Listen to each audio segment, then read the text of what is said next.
À peine commencé.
Nous sommes en guerre. Et les sont protégés par la quantité de cœurs qu'on met.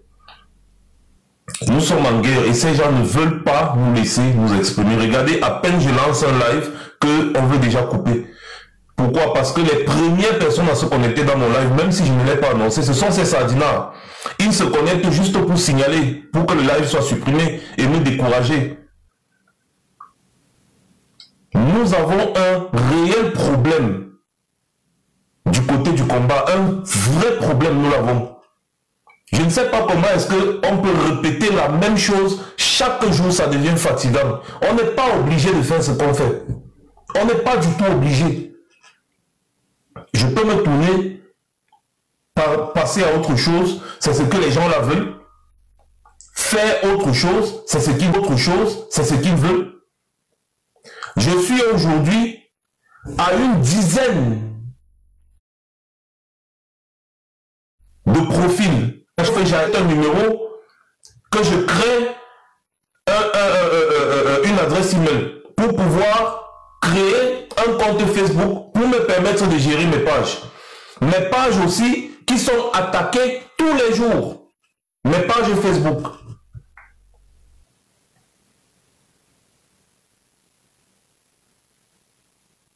Donc, quand vous vous connectez en direct comme ça, c'est comme si vous êtes juste en train de me regarder. Vous permettez à ces gens de détruire nos pages. Mon compte TikTok ici, quand je postais une vidéo, la vidéo voyageait, ça partait partout. Aujourd'hui, je poste une vidéo. La vidéo reste là, ça me regarde. Tu postes une vidéo, tu reviens 2 heures de temps. Après, tu as envie de poster une autre vidéo. Tu vois, la vidéo que tu as postée il y a 2 heures de temps, 72 personnes seulement l'ont vue. Sur plus de 90 000 abonnés. C'est parce que le compte est sauvagement signalé. Attendez. TikTok. J'ai même capturé le truc là où c'est certainement dans le téléphone, c'est que j'ai capturé ça. Ce que ces gens sont en train de faire avec nos pages, c'est abuser. Avec nos pages Facebook, nos comptes TikTok, je dis c'est abuser. Et c'est parce qu'en face, on ne répond pas. Le négatif ne peut pas prendre le dessus sur le positif. Ce n'est pas normal quand même. Parce que pour signaler, ça prend beaucoup de temps. Mais mettre les cœurs, ça ne prend rien. Et les gars ne peuvent pas faire 1000 signalements. Mais vous pouvez faire 1 million de cœurs. Parce que mettre les cœurs, ça ne coûte absolument rien. Donc, des gens minoritaires qui font du négativisme ne peuvent pas venir nous dominer. À peine je lance un live, c'est le live et les gens se couper. Vous n'avez pas vu? Soyons vraiment réactifs les gars. Moi je n'annonce plus les lives parce que je me dis que quand j'annonce à chaque fois ils sont là. Ils sont les premiers, ils sont toujours les premiers à se connecter. D'ailleurs vous avez vu dans toutes leurs bêtises qu'ils sont en train de faire, ils nous citent, ils citent nos familles, ils s'arrangent, ils créent des groupes WhatsApp où ils doivent s'arranger pour signaler nos pages et consorts. Vous avez tous vu ça. Les gars s'organisent, ils créent des groupes WhatsApp où il y a les 300 personnes juste pour signaler nos pages. C'est parce que ce qu'on fait dérange. Et s'il n'y a pas de soutien dans ce qu'on fait, ça ne vaut pas la peine de le faire.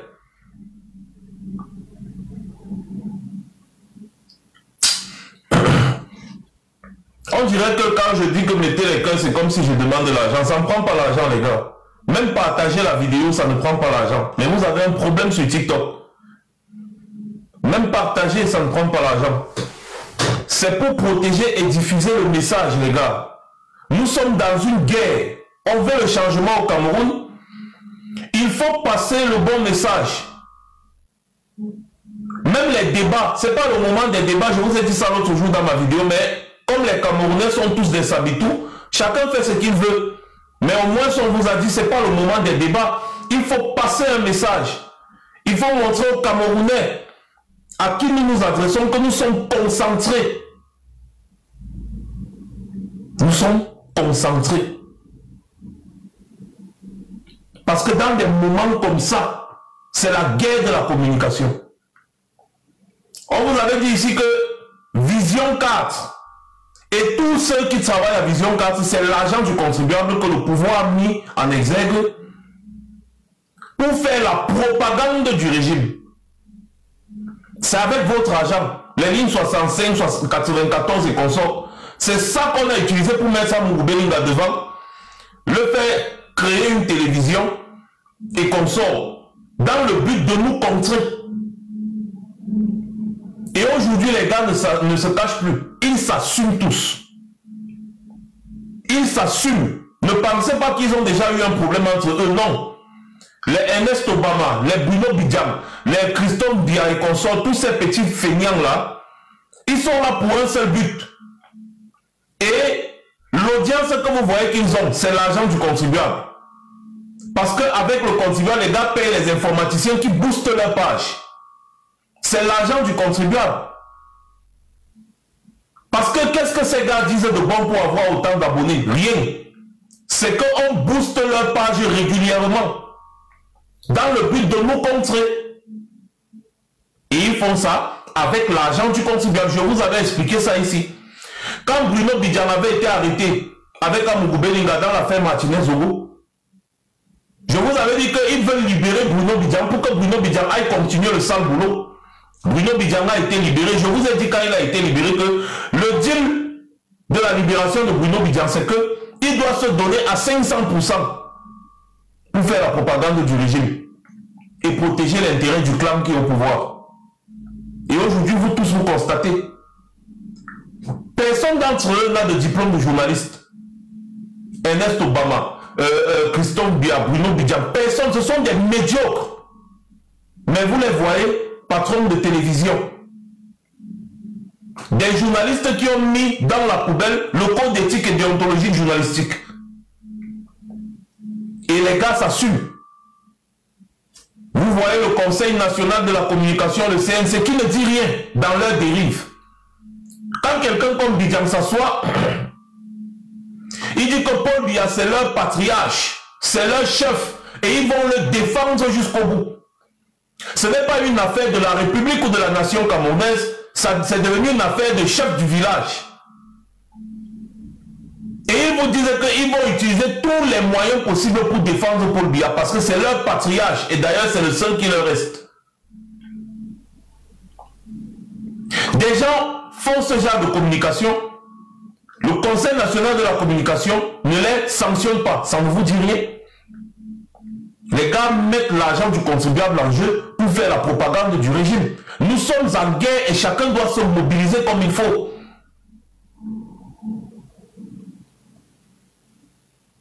Ce sont eux qui annoncent qu'on va arrêter les influenceurs qui n'ont pas supporté Paul Biya, on va menacer les Camerounais, on va augmenter les impôts, vous allez désormais payer dans ce pays, on va voir, ils menacent ouvertement les Camerounais. Le Conseil national de la communication ne dit rien. Mais pour peu que d'autres médias étrangers, n'est-ce pas, traitent l'information en toute impartialité, en dénonçant la fraude visible que nous tous on a vue.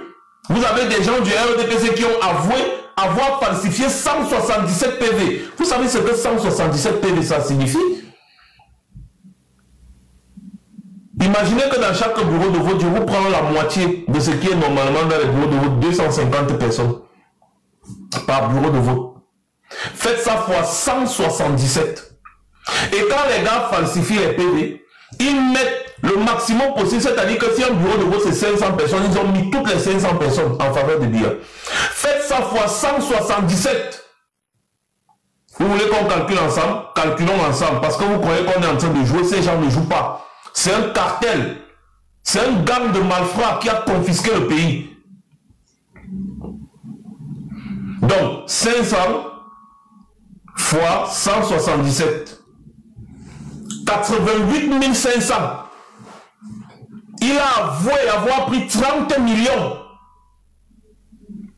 30 millions pour falsifier 177 PV. Ça fait 88 500 voix qu'ils ont donné à Paul Biya. Il a été pris la main dans le sac. Il a avoué. On l'a filmé, il a avoué. Mais la commission générale de recensement de vote a décidé d'intégrer ces 177 PV falsifiés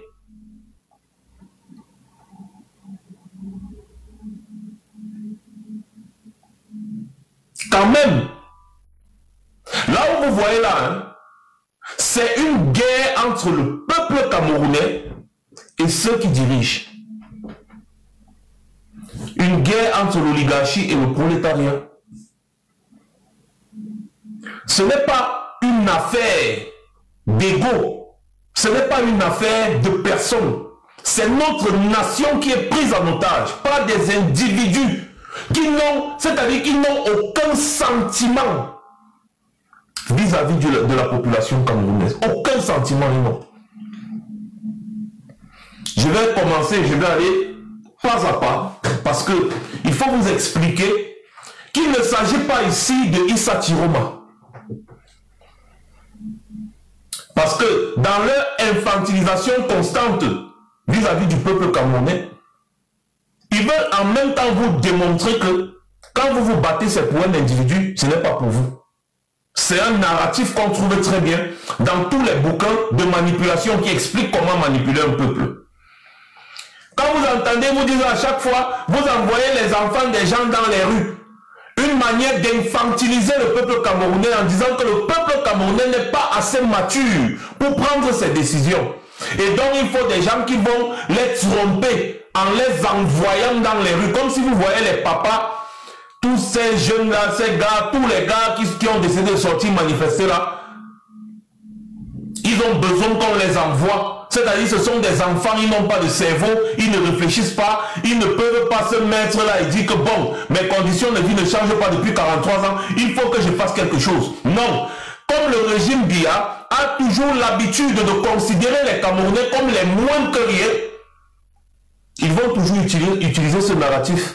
Vous envoyez les enfants des gens dans la rue, vous trompez les gens. Donc on trompe facilement le Camerounais comme ça. Je croyais que le Camerounais était un homme intelligent. Donc le Camerounais qui veut manifester contre la fraude, contre le vol, n'a pas la capacité de réfléchir et de prendre une décision. Il faut qu'il y ait des gens comme nous là qui les envoient dans les rues. Et ensuite, on leur dit qu'on les envoie dans les rues pour qu'ils meurent. On a posé une question fondamentale, une question simple. Qui tue? Depuis quand sortir dans les rues, c'est mourir? Tous les jours, vous sortez, vous marchez dans la rue, non? Vous vaquez à vos occupations.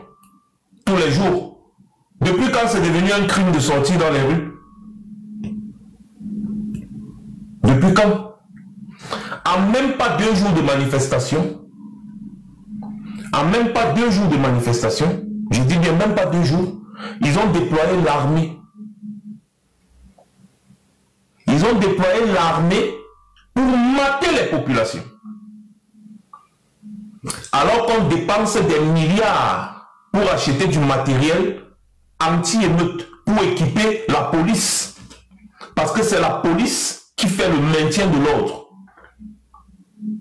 La gendarmerie peut venir en soutien, mais c'est la police qui est formée pour le maintien de l'ordre.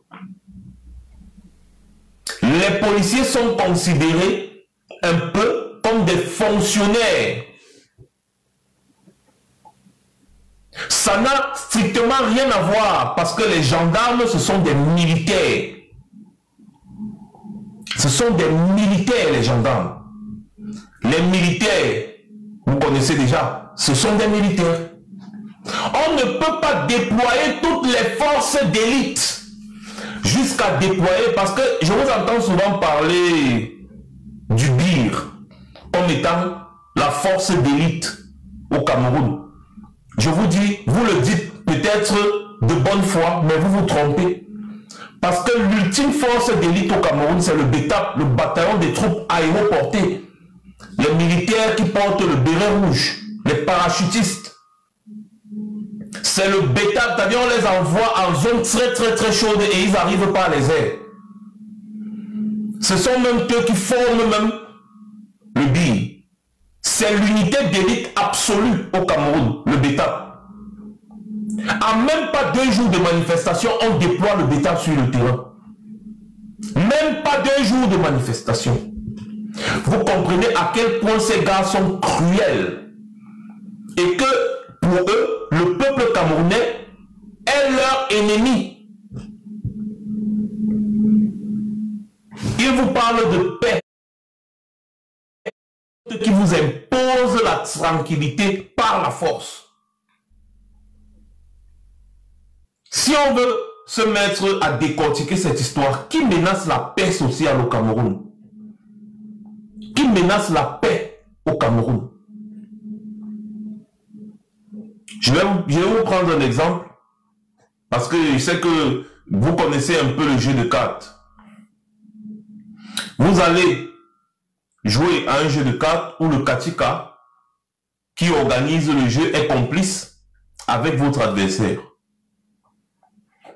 Vous êtes en train de gagner. Les cartes que vous avez en main vous permettent de gagner. Genre, si on partage 5 ou 4 cartes, tu as 4, 10.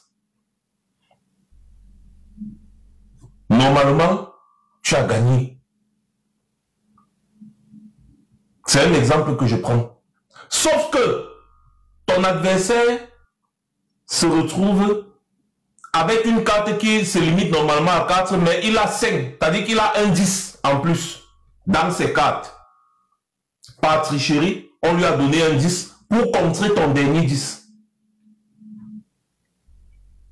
Donc, le Katika est complice avec ton adversaire pour tricher. Et quand tu déposes ta dernière carte en sachant que tu as gagné, il te sort une carte qui vient dominer la tienne. C'est là où tu t'exprimes, tu dis, mais comment ça se fait qu'il y a 5-10 dans un jeu de cartes où normalement chaque carte, c'est seulement 4 exemplaires. 2 rouges, 2 noirs. Ils sont le 5e 10 où?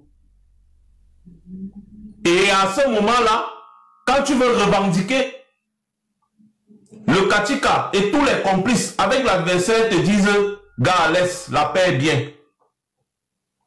On veut la paix, on ne veut pas la bagarre dans notre tatami. On veut la paix, calme-toi, c'est rien. Prépare-toi pour la prochaine partie. Tu as perdu, c'est pas grave, tu as perdu. Tout le monde voit la tricherie. Tout le monde voit que ton adversaire a triché. Il a triché sans scrupule. Le Katika ne veut même pas expliquer comment ça se fait que dans le jeu de cartes, il y a jusqu'à 5, 10, alors que c'est censé être 4. Hein? Tu ne peux pas revendiquer, parce que dès que tu veux essayer de revendiquer, le Katika sort les gros bras.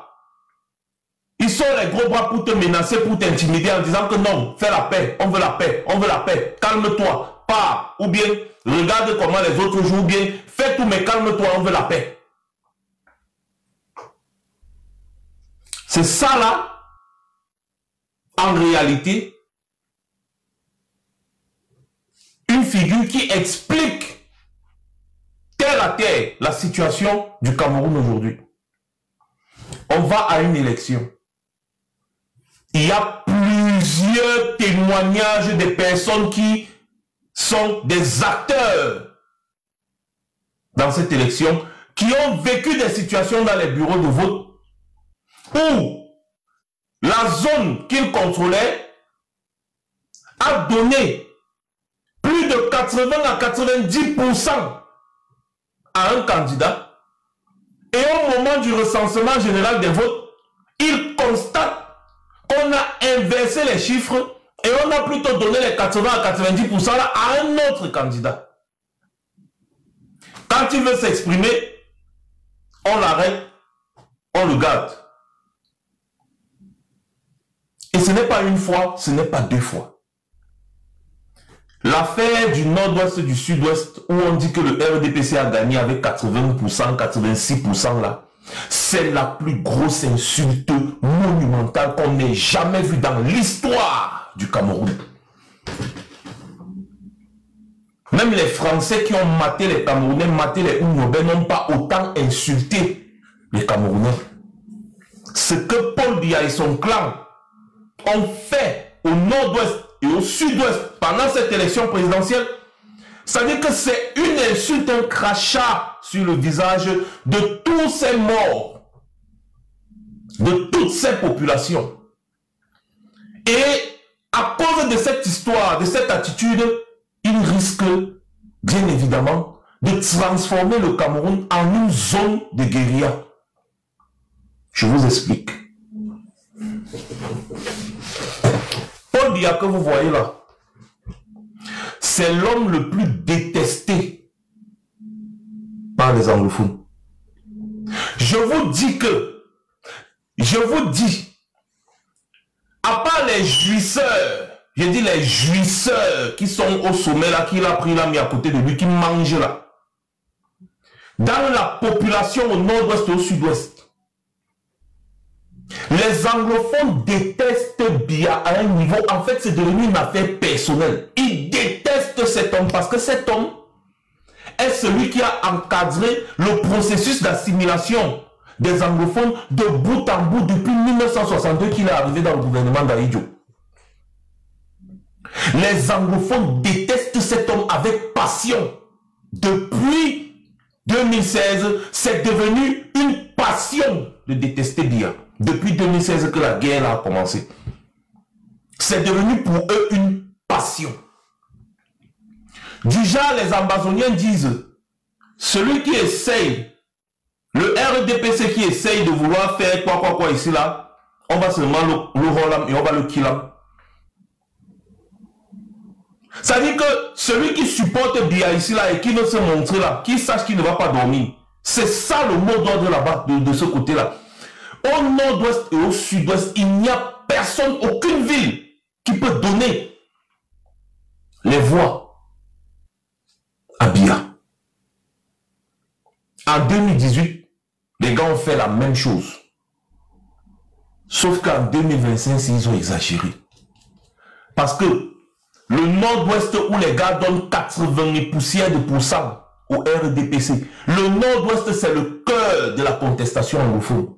Il dit c'est le cœur de la contestation anglophone. C'est le cœur de la contestation. Comment des gens qui se sont levés pour contester, demander la division, la séparation du pays, parce que vous les avez trompés pendant longtemps, se font tuer par vous, par les soldats que vous envoyez. Comment en période électorale, en période de la présidentielle, comment est-ce que vous pouvez dire que ces gens sont partis dans l'urne pour vous voter? Comment c'est possible? Nous sommes dirigés par des brigands et il ne faut pas avoir de sentiments avec ces gens-là. Je vous dis ça chaque fois, les gars, tapotez le live là, ça bug. Quand ça bug comme ça, c'est qu'il y a un problème. Tapotez, ça bug de mon côté, ça flash et ça me fait un peu mal aux yeux. Comment vous pouvez expliquer que des gens à qui vous faites la guerre depuis 2016, en plus Biya ne s'est jamais déplacé de ce côté-là pour aller leur demander que vous manifestez même quoi depuis? Il envoie seulement les militaires. Il envoie seulement les militaires. Vous connaissez ce que ça a causé dans ces zones du pays? Vous connaissez? Qui d'entre vous ici là peut sortir, se déplacer, aller dans ces zones-là tranquillement? On vous dit qu'une zone où les gens ont pris les armes pour lutter contre l'État, contre le gouvernement, en fait. Parce qu'ils veulent leur indépendance. C'est-à-dire qu'une zone indépendantiste a voté pour le pouvoir en place.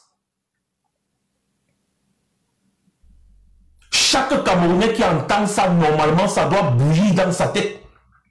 Parce que même les Occidentaux et tous ceux qui entendent cette histoire disent que mais ça, c'est la preuve que ces gens ont triché dans cette élection. Exactement, Miralai. Parce que dans beaucoup de zones, on vous a montré les vidéos ici, les bureaux de vote n'existent même pas.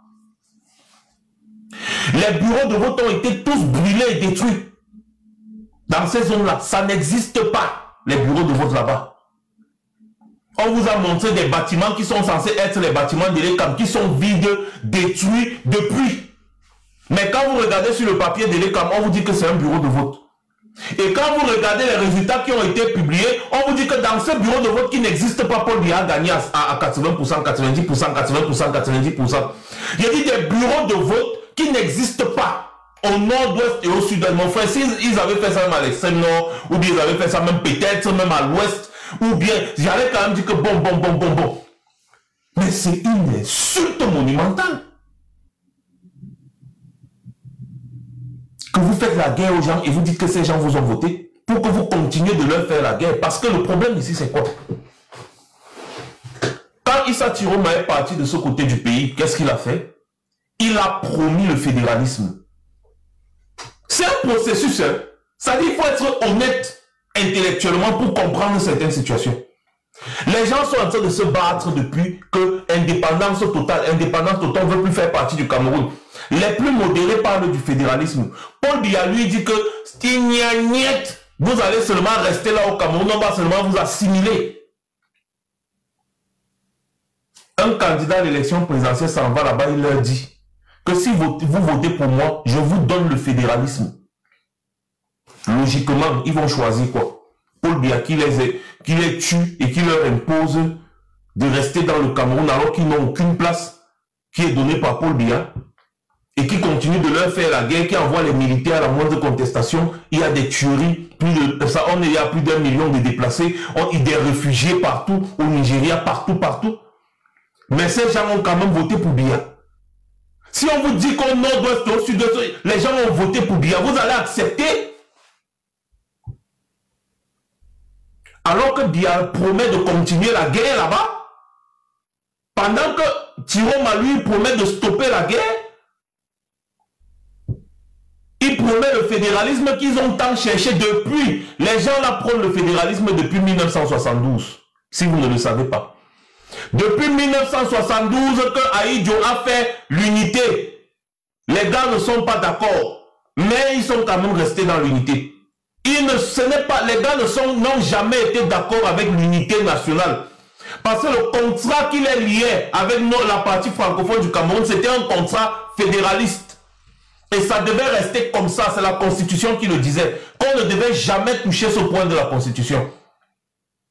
Le Cameroun est un État fédéral et ce point de la Constitution ne devait jamais être modifié. Ahidjo l'a fait en 72. Ça a été acté le 20 mai 1972. Depuis là, il y a une faction radicale qui s'est créée dans cette partie du Cameroun. Et à l'époque, c'est les hommes comme John Goufoncha qui les calmaient. Quand Ahidjo remet le pouvoir à Paul Biya, il lui dit que fais attention, n'est-ce pas, avec nos frères anglophones, il faut toujours les écouter. Et Paul Biya lui-même qui était au cœur de l'assimilation des régions anglophones, parce qu'il a travaillé sur tout ce processus depuis 1962 qu'il est arrivé au pouvoir. C'est comme s'il avait été mandaté par la France pour ça. Il arrive là, 2 ans seulement plus tard, il proclame la suppression de la République unie du Cameroun. Il dit que désormais on s'appelle la République du Cameroun. À ce moment-là maintenant, la faction que vous entendez que les ambazoniens, les machins, c'est pas une affaire d'aujourd'hui. Hein. À ce moment-là, c'est là où les gars ont décidé que ok, on va se battre comme on peut pour devenir une terre indépendante. Parce que Paul Biya les a insultés en 84 en proclamant directement et sans avoir questionné qui que ce soit la République du Cameroun. Il a supprimé la République unie du Cameroun. Il a mis, désormais on s'appellera la République du Cameroun. Terminé. Là, il y a eu vraiment... Et depuis ce temps-là, les gars détestent Biya. Mais sauf que depuis 2016, c'est devenu une passion. On ne peut pas nous dire aujourd'hui, on ne peut pas nous dire aujourd'hui que Biya a gagné l'élection présidentielle au nord-ouest et au sud-ouest. Mon frère. Dans des bureaux fictifs qui n'existent pas. Mais mon frère, quand ils finissent de faire tout ça, ils viennent vous parler de paix.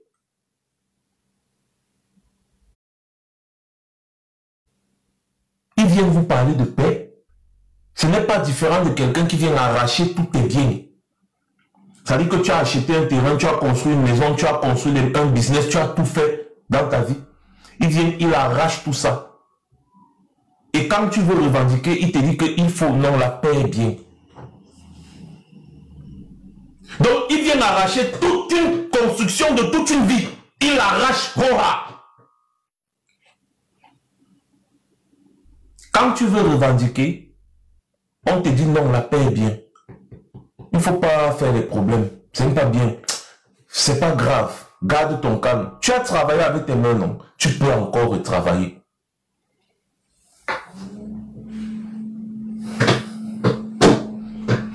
C'est dans cette situation-là qu'on se trouve là.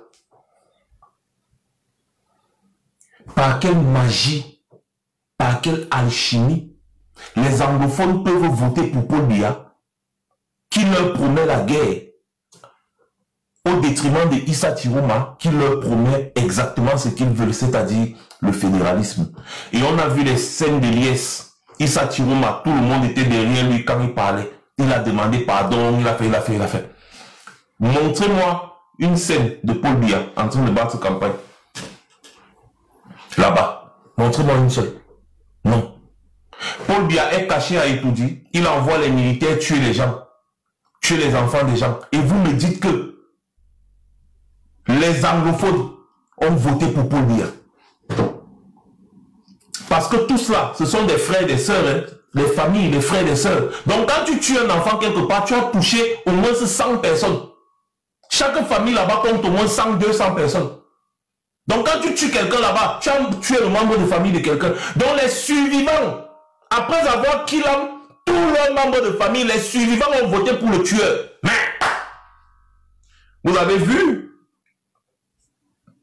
la réaction du haut cadre du RDPC, originaire de ce côté-là, qui, dès qu'il a vu les résultats qui voulaient être publiés, le gars a tapé le poing sur la table, il a démissionné. Un haut cadre du RDPC originaire de là-bas, le gars a dit mais non, non, non, c'est pas possible. D'ailleurs, vous avez vu l'autre là où c'est le député là qui a été kidnappé par les ambazoniens. Les gars ils ont bolé avec lui, ils ont déposé son corps à route que venez. Donc vous venez chez nous frauder pour donner la victoire à Biya. Mais vous êtes fous. Les gars l'ont une fois, ils sont golés qu'il a terminé. J'ai dit le député du RD, le type là, ouais, comment il s'appelle encore le père là? Le gars a dit que mais c'est pas possible. Vous ne pouvez pas faire ça, c'est une insulte. Il a déposé sa démission. Il a dit non, c'est pas possible. On vole, mais on ne vole pas tout. Le gars a démissionné que non, je ne veux plus. Pardon, je ne veux pas. Laissez, c'est bon. Je ne suis pas avec vous dans le jassi. Parce que c'est même mon peuple qui meurt. Je ne suis pas avec vous. Il a démissionné. C'est pas possible. C'est une aberration. Vous savez pourquoi les gars ont fait comme ça dans ces zones-là? C'est parce que c'était désert. Oui, c'était des zones désertes. Donc, ils n'ont pas eu besoin d'ouvrir les bureaux de vote là-bas. Parce que je vous dis, les bureaux de vote n'étaient pas ouverts là-bas. La preuve est dans plusieurs vidéos que vous avez vues. Vous n'avez pas vu les bureaux de vote dans ces zones-là. Les bureaux de vote n'étaient pas ouverts là-bas, mais ils se sont assis. Ils ont déposé toutes les voix qu'il y avait sur le fichier électoral en faveur de Biya. Ils n'ont pas ouvert les bureaux de vote de ce côté-là. Parce que les gars savaient que s'ils ouvrent même les bureaux de vote, il y a les attaques des ambazoniens. Donc les gars savaient qu'ils ne peuvent même pas ouvrir les bureaux. On vous a filmé, les gars vous ont filmé les bureaux, les soi-disant bureaux de vote de ce côté-là. On vous a mis les vidéos ici. C'est détruit, désert. Il y a les herbes, les arbres qui poussent partout dans la maison, dans la cour. Les maisons sont détruites parce que les ambassadeurs ont détruit tous les bâtiments que Elekam utilisait de ce côté-là du pays. Donc il n'y avait pas de bureau de vote là-bas. Comment ça se fait qu'on vienne vous dire que le RDPC a raflé 80% des votants du nord-ouest et du sud-ouest? Mon frère,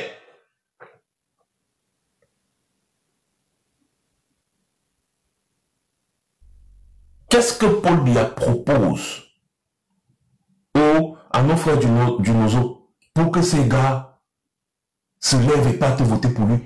Il ne peut même pas leur proposer quoi que ce soit parce qu'il a passé le temps avec qu'il a. Donc c'est impossible les gars. Il y a vol. Mais comment on peut se retrouver encore en train d'expliquer ce genre de choses-là? Comment?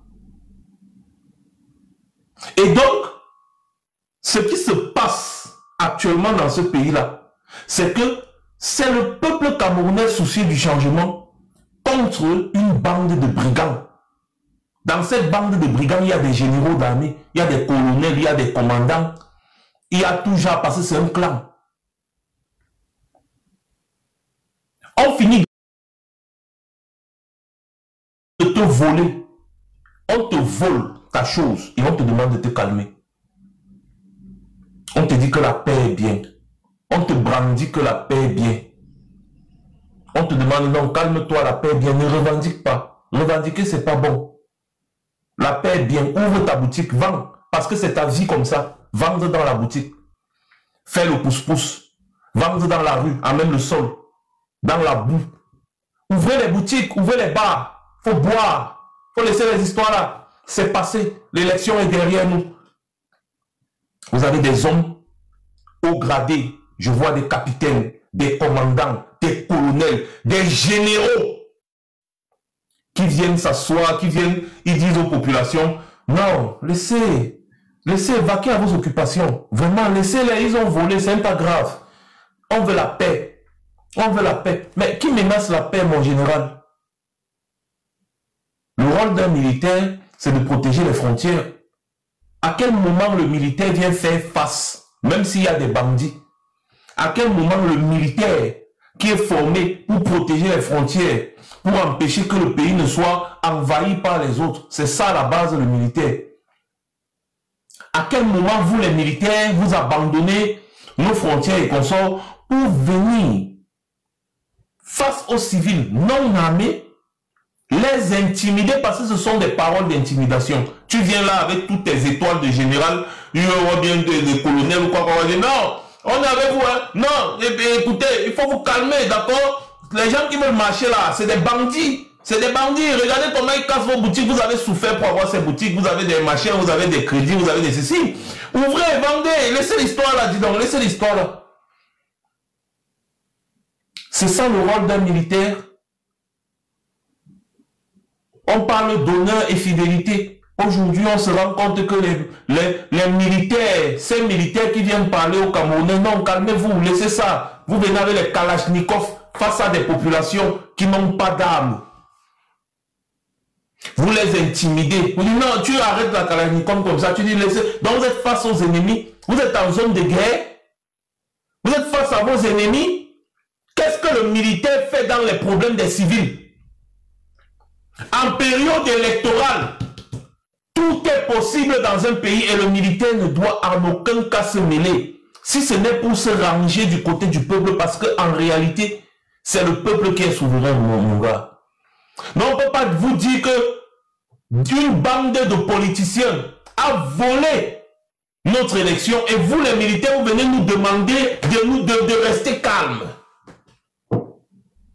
Vous venez avec vos gros galons intimider les populations.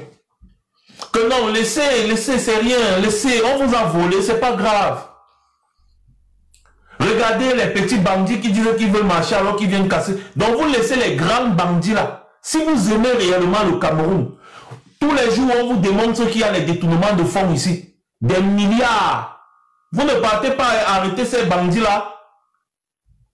Que vaut une boutique? Que vaut une boutique qui n'a même pas un capital de 200 000? Comparé à ces ministres bandits qui détournent les milliards tous les jours. Que vaut une boutique qui n'a même pas un capital de 200 000? C'est à ça que vous avez réduit le peuple camerounais. Au point où vous déshumanisez les Camerounais en leur demandant de ne pas revendiquer ce qui leur a été volé. C'est le rôle d'un militaire. Vous portez la tenue pour défendre les intérêts du peuple camerounais. Et les politiciens véreux sont des ennemis du peuple. Quand vous-même vous regardez le Cameroun, là, ça ressemble à quoi? Vous êtes fiers de porter les gros galons, je suis général, je suis ceci, on vous voit dans un meeting d'un parti politique. Le RDPC fait un meeting, tu vois le général, chef d'état-major des armées, avec tous ses attributs militaires, assis dans un meeting politique. C'est quel pays ça? Un général, il porte tous ses attributs. Il est assis dans un meeting politique. Un gouverneur de région, il porte ses attributs de gouverneur de région, assis dans un meeting politique. Un préfet, un sous-préfet, toutes les autorités administratives, ils sont assis dans un meeting politique. Ils affichent fièrement leur appartenance politique. À quel moment les administrateurs civils sont des militants d'un parti politique? À quel moment? Le rôle d'un administrateur civil n'est en aucun cas un rôle politique. Comme c'est-à-dire vous entendez bien, on dit administrateur civil. C'est l'administration, ils font fonctionner l'administration, c'est pour ça qu'ils sont formés. Ils vont à l'école. Au Cameroun, c'est l'ENAM, c'est là-bas qu'on forme les administrateurs civils. C'est là-bas. Ils sont formés, ensuite ils sortent pour assurer la continuité de l'État. Pendant que les politiciens qui vont gérer le pays au niveau politique, c'est-à-dire que les mairies, en fait, les communes, l'Assemblée nationale, le Sénat, la présidence de la République, les ministères, eux, les administrateurs civils et consorts, ils sont là pour gérer l'administration à leur niveau. S'assurer de la sécurité des biens et des personnes en déployant les forces de maintien de l'ordre si besoin est, en déployant les forces de sécurité si besoin est. Les forces de maintien de l'ordre, c'est la police ou la gendarmerie, ça dépend du contexte. Les forces de défense et de sécurité, c'est les militaires. Donc, si par exemple on est à l'extrême nord et qu'on sent que l'extrême nord est attaqué par des groupes djihadistes et consorts, ce n'est pas le rôle de la police de faire face à ces groupes djihadistes. Le gouverneur de la région va déployer les forces de défense et de sécurité. C'est comme ça, c'est son travail. Il n'est pas là pour s'occuper des meetings politiques, ni des batailles politiques. Si les populations décident de manifester, le rôle du gouverneur, du préfet, du sous-préfet, c'est d'encadrer les manifestations sans être partisan. Si les manifestations aboutissent au chassement du président de la République, ce n'est pas son problème. Il aura un nouveau président et ce nouveau président sera toujours son patron. Ce n'est pas son problème. Il n'est pas là pour protéger le président. Il est là pour protéger les populations. Son rôle fondamental, c'est de veiller à la sécurité des biens et des personnes. Et quand il y a un problème politique, nous sommes à une période électorale pré ou post ou pendant l'élection. Leur rôle, c'est de veiller à la sécurité des biens et des personnes par région, par département, par arrondissement, par zone. Donc si les populations décident que nous voulons manifester selon la Constitution, ils déclarent la manifestation. Pourquoi vous voulez manifester? Le motif, c'est que on estime que on a volé notre élection. Ok, vous manifestez, c'est quel type de manifestation? Manifestation statique ou bien c'est une marche? C'est une marche, ok. De quel point à quel point? Du point A au point B. Ok, nous allons déployer les forces de maintien de l'ordre, toute la zone là. Vous allez marcher encadré par les forces de maintien de l'ordre, ce qui va empêcher qu'il y ait des débordements. Vous marchez, vous finissez de marcher. Vous partez jusque là où vous voulez partir. Quand vous êtes fatigué, vous dites que vous rentrez chez vous. Et vous rentrez. Si c'est une manifestation qui se transforme en grève généralisée, vous grèvez. Tant que vous n'êtes pas un danger, parce que le peuple ne saurait être un danger, le peuple n'est pas étranger dans son pays, il ne saurait donc être un danger. Et les bâtiments publics dont vous parlez, les bâtiments publics là sont détruits parce que les forces publiques, dont les administrateurs civils, sont des partisans. Donc vous ne pouvez pas utiliser les causes pour ôter la vie à des populations. Non. Si les populations sont en colère et détruisent les bâtiments publics, c'est parce que ces bâtiments publics sont abritent les partisans du régime. Quand les gars ont commencé les manifestations, on a bien vu qu'ils étaient en face de la police, il n'y avait pas de problème. La police a chargé et a blessé plusieurs personnes. Ça a énervé les gens. Et les gens ont dit, ok, ils ont donc commencé à détruire, à casser. C'est comme ça.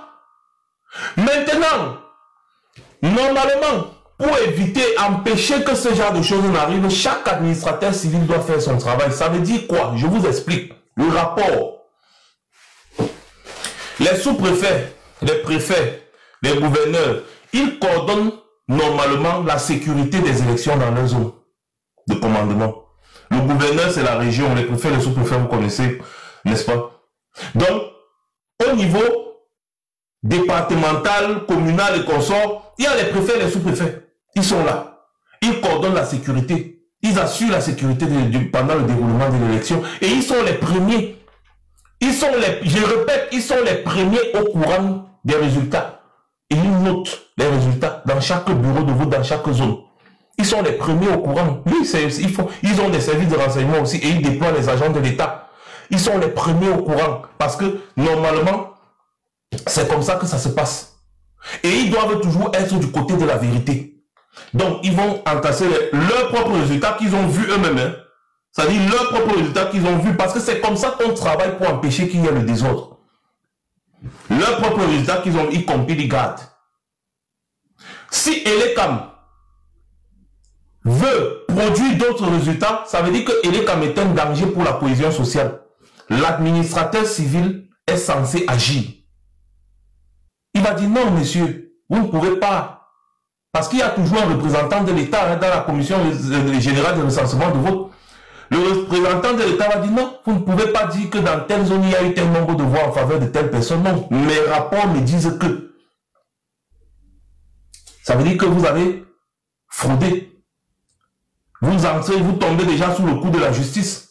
C'est ça le travail de l'administrateur civil. C'est le travail des préfets, des sous-préfets, des gouverneurs. S'assurer que la population, n'est-ce pas, soit respectée dans tout sens et dans tout lieu. Éviter les dérives et les débordements et surtout éviter ce qui peut créer ou causer des dérives et des débordements. Voilà le réel travail de ces gens. Donc pendant qu'il y a une élection, qu'elle soit locale, qu'elle soit une élection présidentielle, il veille. Il a ses propres chiffres. Dans chaque zone, ils ont leurs propres chiffres. Et ils doivent être indépendants. C'est vrai, on les a nommés, mais leur travail, n'est-ce pas, c'est d'administrer les populations. Dans chacun dans sa zone de commandement. Et je répète qu'ils sont les premiers, c'est l'administration territoriale. Ils sont les premiers à avoir les chiffres. Dans un pays qui se respecte, le ministre de l'administration territoriale ne fait pas partie d'un parti politique. Ce n'est qu'au Cameroun qu'on voit que le ministre de l'administration territoriale fait partie du parti politique au pouvoir. Ouvertement, c'est une aberration. Parce que le ministère de l'administration territoriale est censé être le ministère le plus neutre possible. Et on nomme toujours des hommes de valeur dans ce ministère-là. Parce que c'est ce ministère-là qui est censé gérer la sécurité des biens et des personnes. Ce ministère ne doit pas être géré par quelqu'un de partisan. Qu'il soit de l'opposition ou du pouvoir. Ça doit être un administrateur civil bien formé. Oui. On ne peut pas dénoncer toutes ces dérives gouvernementales. Et vous avez des militaires qui viennent intimider les populations, tout un général. Il vient, il dit aux gens que je serai là demain. Il faut que vous ouvrez les boutiques. Je serai là. Quand il dit je serai là, c'est pourquoi? C'est pour intimider les jeunes là. C'est pour les intimider. Il leur dit que ne tentez même pas. C'est une façon de les menacer. Il leur dit que ne tentez pas. Il y a un problème de contestation politique au Cameroun où un opposant dit qu'il a gagné l'élection présidentielle. Aucun militaire n'a le droit de prendre parti pour le parti au pouvoir. Parce que ce que les militaires camerounais là, que nous avons vu sont en train de faire, ils sont en train de prendre parti pour le parti au pouvoir. Un vrai général, quand on veut le déployer, dans les rues face aux civils, il va demander est-ce qu'il y a des civils armés? On dit non, il dit gérer. C'est pas notre problème. Et même s'il y a des civils armés, il y a des unités d'élite dans la gendarmerie et même dans la police qui sont censés gérer ce genre de situation. À aucun moment, un militaire ne doit faire face à la population civile. À aucun moment. Je dis bien, aucun moment. Vous ne voyez jamais ça dans les pays qui se respectent. Jamais. Je dis bien, jamais. Je dis bien, jamais. Dans des pays qui se respectent. Jamais on ne fait ça.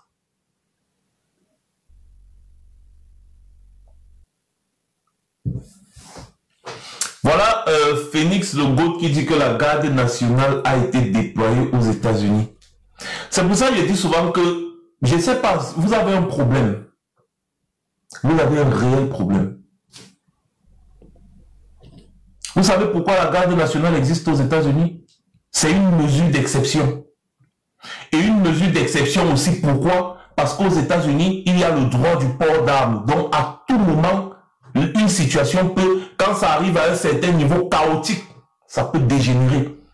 C'est pour ça qu'on déploie. On ne déploie pas les militaires. Non, c'est la garde nationale. Ils sont formés pour le maintien de l'ordre. La garde nationale aux États-Unis, c'est une troupe de l'armée qui est formée pour le maintien de l'ordre. Ce n'est pas les militaires qu'on envoie en guerre. Comment vous pouvez vous lever à Yaoundé, à Douala, vous voyez les chars de guerre défiler dans les villes? Les chars de guerre dans les villes, à Bafoussam, à Machin, les chars de guerre, les véhicules, les chars de guerre. On a tous ces véhicules-là et Boko Haram est en train de faire ce qu'il fait au nord là. On a tout ce matériel que vous avez vu qui a été déployé dans les villes contre les populations. On a tout ce matériel-là et Boko Haram est en train de faire ce qu'il fait au nord. Et vous ne vous dites pas que ces gens ne sont pas sérieux. Aux États-Unis, quand la situation devient chaotique, le président a le droit de déployer la garde nationale qui vient se placer au-dessus du commandement du gouverneur de l'État. Et la garde nationale vient là dans le but de maintenir l'ordre parce que aux États-Unis, je répète, il y a le port d'armes, il y a des gangs armés qui ont des armes lourdes. Et donc, quand ce genre de situation dépasse la police, parce qu'il faut dire on déploie pas la garde nationale pour déployer, on déploie toujours la police, même face à des situations où les gens en face sont armés, il y a la police qui est, n'est-ce pas, formée pour ça. Mais quand ça devient chaotique, on déploie effectivement la garde nationale. C'est une mesure d'extrême urgence pour faire face à des gens qui ont des intentions et qui sont armés.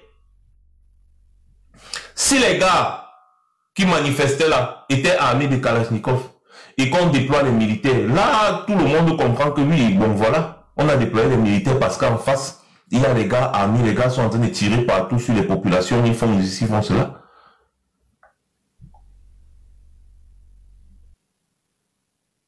Quel est le motif qui peut pousser un dirigeant sérieux à déployer l'armée, les chars de guerre, avec le genre d'armes que quand on tire une balle, ça te déchiquette tout le corps,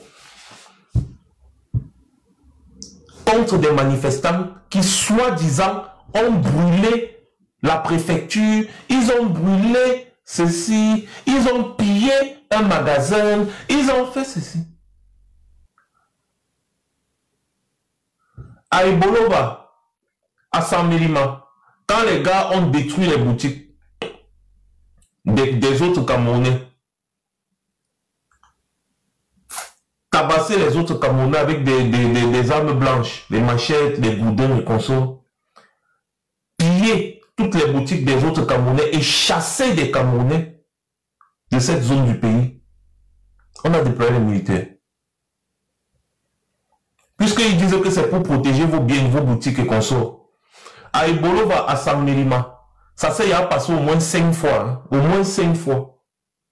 Que à Ebolova, bref, au sud de Cameroun, pour un tour, pour un rien, on cible les étrangers, on détruit leurs boutiques, on les chasse, on les tabasse et machin, patati patata. Ça s'est déjà passé plusieurs fois là-bas. Citez-moi une seule fois où on a déployé l'armée contre les gens qui ont pillé, qui ont détruit les biens. Parce que le motif que les militaires qui sont partout à Douala, partout à Yaoundé, ils disent que non, on détruit les biens des gens.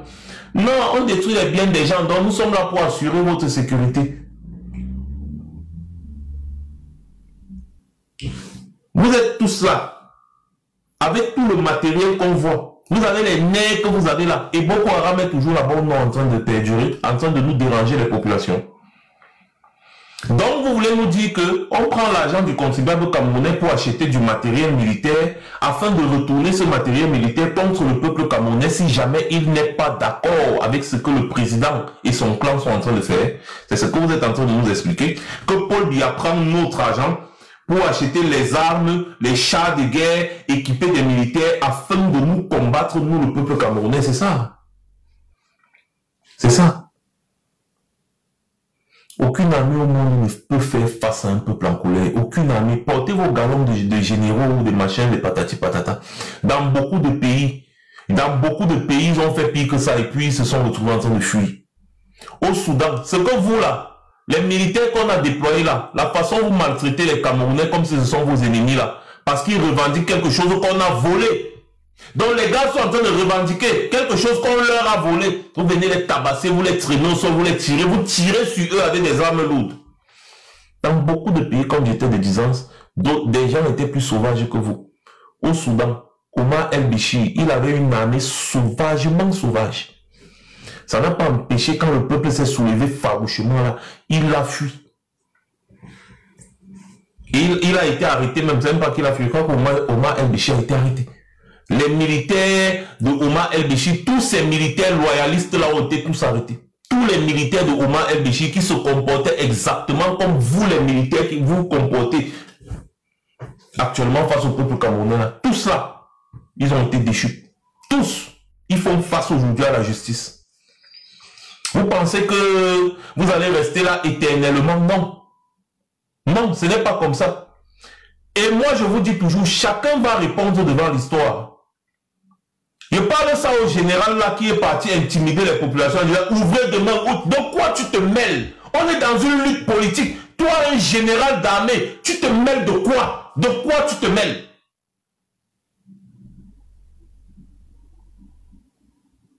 Voilà ton subalterne là-bas à Madagascar.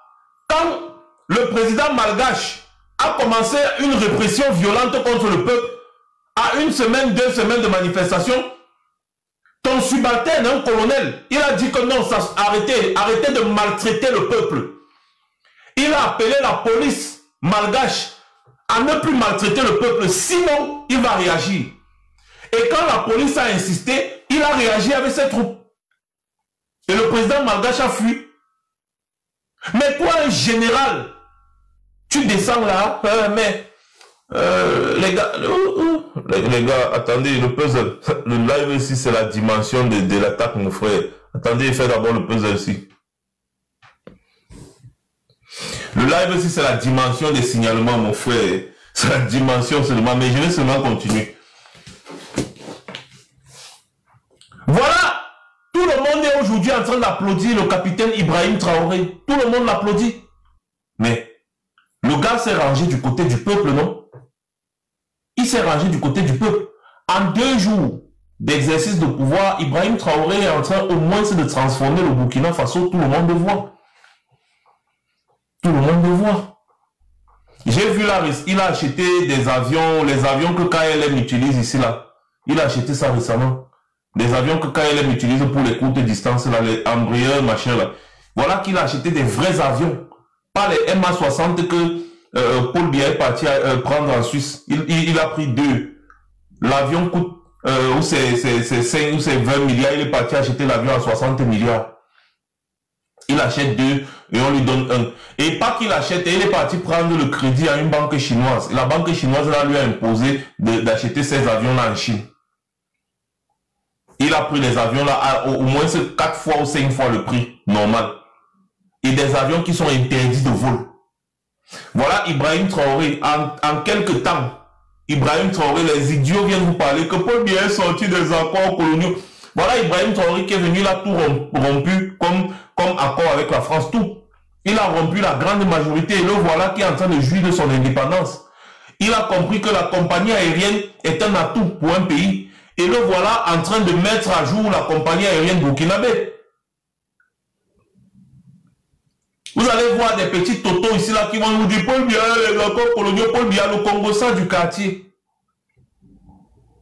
Parce que Paul Biya, je ne me rappelle pas à quel moment Paul Biya vous a dit que nous sommes dans des accords coloniaux. Donc les gens ne peuvent pas se lever un matin, aller inventer une histoire de Congo ça. Il faut un Congo ça jusqu'ils sont sérieux dans ça. Hein. Vous ne pouvez voir aucune note d'État. Aucun rapport d'État de l'État du Cameroun où on mentionne des accords coloniaux. À l'heure où je vous parle, lui, Paul Motazé, le ministre des Finances, est en train de négocier avec le FMI pour des nouveaux accords. J'ai dit à l'heure où je vous parle ici, là, maintenant, comme je suis en train de vous parler là, lui, Paul Motazé, est en train de négocier avec le FMI pour de nouveaux accords. Ça a été publié par CIA TV Web. Quand vous aurez le temps, allez regarder la vidéo. Il s'en vante d'ailleurs. Le prix du litre de carburant de super l'essence va passer de 840 à plus de 1100. Parce que le FMI a donc dit que bon, quand vous êtes incapable de rembourser vos dettes, on va tout faire pour puiser dans l'argent du pétrole au Cameroun. Donc vous allez mettre le prix du litre de carburant à 1100 francs. Pour vous permettre de rembourser vos dettes. Parce que vous êtes devenu un pays très pauvre et très endetté. Voilà Motazé qui est en train de négocier d'autres accords avec le FMI. Et on vous dit que dans le budget du Cameroun, il y a au moins 2600 milliards. Que ce sont les aides extérieures. Les aides. C'est-à-dire que Paul Biya, le grand panafricaniste que les généraux défendent quand ils volent l'élection. Le Cameroun a dans le budget de 7000 milliards. Il y a 2600 milliards. Que ce sont les aides. Et parmi ça, il y a les aides de la France. L'Union européenne, les États-Unis. Chaque année dans le budget du Cameroun, il y a une grosse somme d'argent que la France donne. Que ce sont les aides au développement. Les petits sauvageons viennent ici, là, ils vous inventent des histoires dormies debout. Ils vous disent, non, Paul Biya, c'est un stratège. Hein. Il nous a sorti des accords coloniaux. Les gars s'inventent une réalité. Ils mettent ça dans la tête des gens jusqu'à ce que eux-mêmes qui ont inventé cette réalité pensent que c'est une vérité.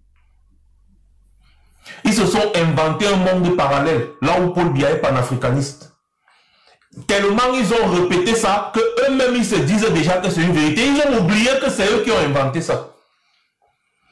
N'entrez pas souvent dans des débats stériles. C'est pour ça que vous ne me voyez jamais dans ce genre de débat. Quand les gens là viennent vous raconter des histoires comme ça, là, posez-leur une question simple. Sortez-moi un rapport de l'État du Cameroun qui parle des accords coloniaux. Sortez-moi un discours de Paul Biya qui explique aux Camerounais qu'il est bloqué ou il est coincé à cause des accords coloniaux. Ou alors, sortez-moi un rapport, un discours, peu importe, d'un ministre ou de Paul Biya qui vous mentionne des accords coloniaux. Ici, on discute de ce qui existe. On ne discute pas du fantasme de certains individus parce qu'ils ont vu que certaines personnes aiment ça. Ils vont insister dessus. Ici, on discute des rapports d'État. On discute des discours du président. On se base sur ce que le président dit ou fait. On n'invente pas des histoires. Quelqu'un fait 43 ans au pouvoir, il vole les élections, il est déjà vieux, fatigué, il sait qu'il ne peut plus diriger le Cameroun, mais il permet encore qu'on vole les élections. Récemment aussi, dès que l'élection est finie là, Paul Biya a disparu. Ni vu ni connu. Il veut voyager pour aller en Suisse se soigner, sa femme lui dit niet, tu ne voyages pas. Tu vas d'abord prêter serment avant de voyager. Parce qu'ils savent que Paul Biya peut quitter le pays là maintenant, là sa boxe, il calme une fois là où il est. Donc ils veulent absolument que Paul Biya prête serment. Alors que le gars est malade jusqu'à ce n'est plus bon. Il veut voyager, ouais pardon, il veut voyager, pardon. Vous qui venez nous passer ces informations là, vous qui travaillez au palais, vous-même vous allez commencer à dénoncer ça. Parce que vous ne pouvez pas vivre ce genre de situation et vous-même vous ne vous révoltez pas. À peine Paul Biya a fini avec l'élection, il a disparu. L'ambassadeur d'Italie au Cameroun vient, n'est-ce pas, pour dire ses adieux. La coutume veut que ce soit le président de la République qui le reçoit. Et bien c'est Ferdinand Ngongo, secrétaire général à la présidence de la République qui le reçoit. C'est-à-dire ce n'est même pas le ministre des Relations extérieures qui le reçoit, non. C'est Ferdinand Ngongo qui le reçoit. Alors que ça ne s'est jamais passé au Cameroun. C'est toujours Paul Biya qui reçoit les ambassadeurs en fin de mission. Toujours et toujours. Mais l'ambassadeur d'Italie est venu, c'est Ngongo qui l'a reçu. Il n'a pas vu Paul Biya. Jusqu'à ce qu'il a fini, il est parti. Donc c'est Ngongo qui est le nouveau président de la République du Cameroun. Vous acceptez ça, les Camerounais. Quand on vous dit que cette bataille, ce n'est pas une bataille pour Issa Chiroma. Ce n'est pas une bataille pour, je sais pas, Maurice Kamto qui non. C'est une bataille pour la survie du peuple camerounais. Et arrêtez aussi de vous plaindre de la brutalité de ces gens. Je vous ai toujours dit ça. On constate, mais on ne se plaint pas. Parce que quand on se plaint, c'est un peu comme si on est faible. Constatez que ces gens sont d'une brutalité. Il faut agir pareillement. Laissez-moi les... Oui, il faut agir pareillement. Des gens qui s'en foutent de vos vies, ils viennent pleurer les boutiques cassées. Ils ne pleurent pas les morts. Ça ne vous dit rien. Je vais vous dire quelque chose. Vous, et vous lisez, non? Il n'y a pas de neutralité en révolution. Soit tu es pour, soit tu es contre. Toutes les personnes qui pleurent que leurs boutiques ont été cassées, vraiment, est-ce que c'est ça la manifestation? Toi-même, tu fais quoi à la maison? Tu as fermé ta boutique, tu es parti t'asseoir à la maison, tu attends que les autres manifestent. Et si la manifestation réussit, le pays change, tu viens profiter, non? Tu attends que les autres manifestent. Quand la manifestation réussit, on a un nouveau président qui pense à développer le pays, il construit les grandes routes, il donne l'électricité, il donne l'eau potable, tu viens profiter, non? Accepte aussi de subir. Si tu as décidé de ne pas t'engager, fais au moins un sacrifice, c'est l'effort de guerre. Donc si ta boutique a été cassée pendant les manifestations, tant pis. Tant pis. Je pense que si toi tu avais organisé les manifestations dans ton secteur, tu avais porté les manifestations dans ton secteur, ta boutique n'aurait pas été cassée parce que toi-même tu devais être parmi les manifestants. Et quand les manifestants, tu dis au gars que non, ça c'est ma boutique, personne ne va casser. Si chacun d'entre vous avait manifesté, si vous tous vous étiez sortis de la maison en même temps, Paul Biya ne serait plus au pouvoir depuis. Et vous tous vous aurez protégé vos biens, vos boutiques cassées et consorts là. Vous pleurez les boutiques alors qu'on a des morts. Les mêmes boutiques vont être détruites par la communauté urbaine. Vous n'allez pas vous fâcher. À ce moment-là, vous ne vous fâchez pas. Hein? Quand la Ouara vient détruire vos boutiques, notamment on vient détruire vos boutiques, on vient sceller abusivement, vous stockez de l'argent matin, midi, soir. Ah non, là, vous ne vous fâchez pas. Tu vois des gens qui disent, ils font la vidéo, si vous voulez marcher, marchez non, mais pourquoi, en quoi est-ce que ma boutique, pourquoi vous avez cassé ma boutique? Regardez, ma boutique est à terre. C'est l'égoïsme qui finit souvent les gens, l'égoïsme là. C'est l'égoïsme là. Les gens sont en train de se battre pour une cause nationale. Toi, tu décides d'aller te terrer chez toi. Tu dis que, ah, en tout cas, j'ai ma boutique. Hein. j'ai ma boutique, de toutes les façons, les gens vont se battre comme ils vont se battre là. Après, moi, je vais sortir, je vais ouvrir ma boutique tranquillement. Mon gars, en situation de révolution, il n'y a pas de neutralité. Soit tu es pour la révolution, soit tu es contre la révolution. De toutes les façons, tu vas subir la révolution.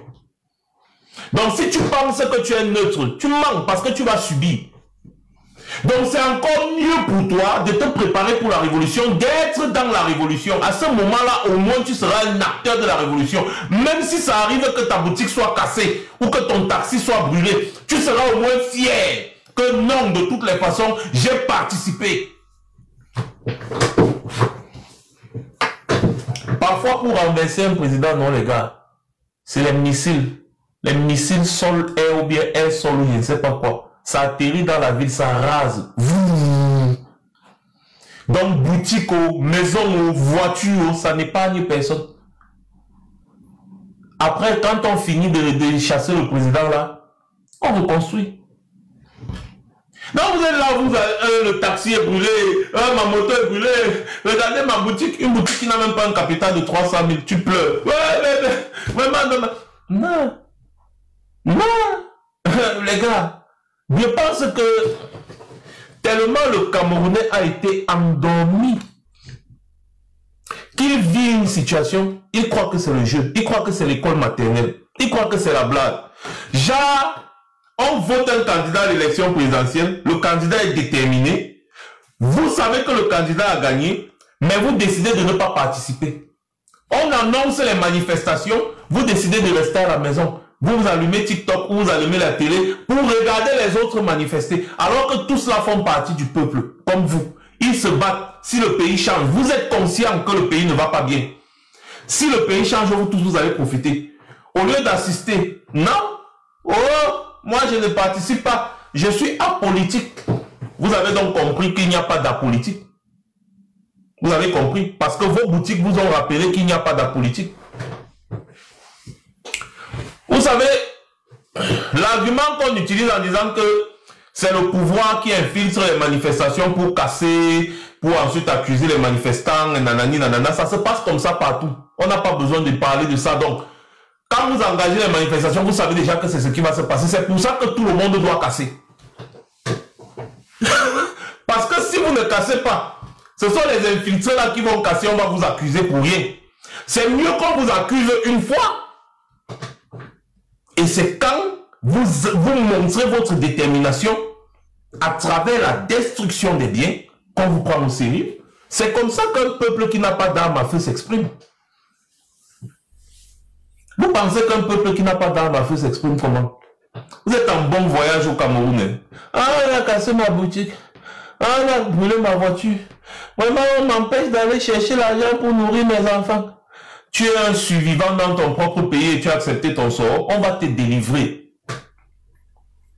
On va te délivrer de ce mauvais esprit de survivant là. Ah, vraiment? Vraiment? Je ne sais pas. Moi, je suis apolitique. Hein. Moi, je suis ceci. Écoutez-moi. Écoutez-moi très bien. Chaque peuple n'a que les dirigeants qu'il mérite. Chaque peuple n'a que les dirigeants qu'il mérite. Si vous voulez des bons dirigeants, vous aurez des bons dirigeants. Si vous voulez des mauvais dirigeants, vous aurez des mauvais dirigeants. De toutes les façons, chaque peuple n'a que les dirigeants qu'il mérite. Et rien ne s'obtient sans se battre. Rien ne s'obtient sans la bagarre. Même pour manger, vous êtes tous d'accord que même pour manger, il faut aller charbonner, non? Alors, et si vous voulez une bonne gouvernance dans votre pays après une dictature, vous avez l'impression que vous allez vous asseoir, croiser les bras et la bonne gouvernance va venir? Vous connaissez le risque que vous courez avec ce comportement? C'est que votre prochain dirigeant fasse pareil, et même pire que le précédent. Parce qu'il sait qu'il a un peuple amorphe. Un jour, je causais avec quelqu'un, il me dit, gars, s'il y a un peuple très facile à gouverner dans ce monde, c'est le peuple camerounais. Il lui dit, mais mon frère, comment tu peux aussi dire les choses comme ça? Tu nous insultes là. Il dit, oui, moi je suis sérieux. Avec le Camerounais, je les laisse boire à tue-tête. Ils boivent, ils rentrent à l'heure qu'ils veulent, et puis ça va. Ils vont rien faire d'autre. Quand je vois que la colère veut déjà un peu monter là, je signe un décret pour limiter le prix des billets. Il dit que désormais le prix de la bière ne va pas dépasser 500. Donc tous ceux qui vendaient avec 100 vont diminuer à 500. Ils seront contents. Je vous assure, j'étais tellement gêné. Quand je suis rentré chez moi, je dis à ma femme que j'ai un ami là qui... Il m'a parlé du Cameroun déjà. Et ça m'a fait de la peine. Parce que voilà comment on voit mon peuple camerounais, un peuple amorphe.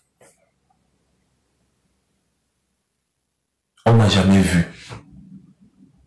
dans un pays où les populations sont en train de revendiquer une victoire claire. Vous avez d'autres idiots, d'autres individus qui décident de les pourchasser pour les arrêter et les livrer à la police. Ce sont eux les ennemis de la nation. Quand le ministre qui a détourné l'argent qui devait servir à construire les routes de son quartier passe, les gars se couchent. Ah, son excellence, monsieur le ministre, il n'y a même pas 1000 francs là. Gars, le ministre vient de détourner 50 milliards qui devaient aider, qui devaient servir à construire la route dans ton quartier, mais tu as la boue partout, tu dors dans la boue. Quand tu dors, s'il pleut, ça inonde ta maison. Tout ça parce que le ministre n'a pas fait son travail. Mais le même ministre passe. Tu te couches. Ah, excellence, monsieur le ministre, est-ce qu'on ne peut pas avoir ça? Le ministre te donne même 10 000 que bon, mon petit, prends ça, tu peux manger, tu bois 2 bières. Ah, le ministre est bon, le ministre est bon. Le ministre a détourné plus de 50 milliards qui devaient aider à construire ton quartier. Non, là, ce n'est pas un voleur. Maintenant, quelqu'un qui revendique, qui dénonce le vol de ce ministre-là, qui revendique et qui estime que le pays doit être bien dirigé pour que vous ayez des routes.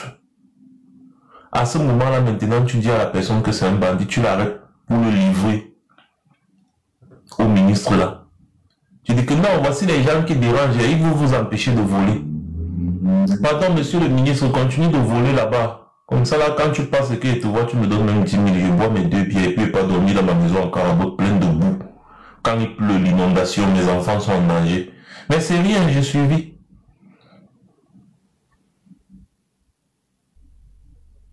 Vous avez des individus comme ça. Et les gars ne se disent même pas que il peut y avoir des représailles. Ils sont tellement cons que on va finir de les utiliser comme ça. Hein. Parce que ça, ce sont les milices. Ça, c'est ce qu'on appelle alors des milices.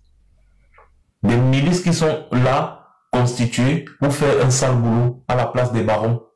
Ce sont des milices. C'est donc ça qu'on appelle les milices. Ils vont finir, on va les amener au bar, ils vont boire 2 bières. Le lendemain, la réalité va les rattraper. Parce que quand les gars vont vous cibler un à un, vous n'allez pas vous plaindre que vous n'avez rien fait. Non.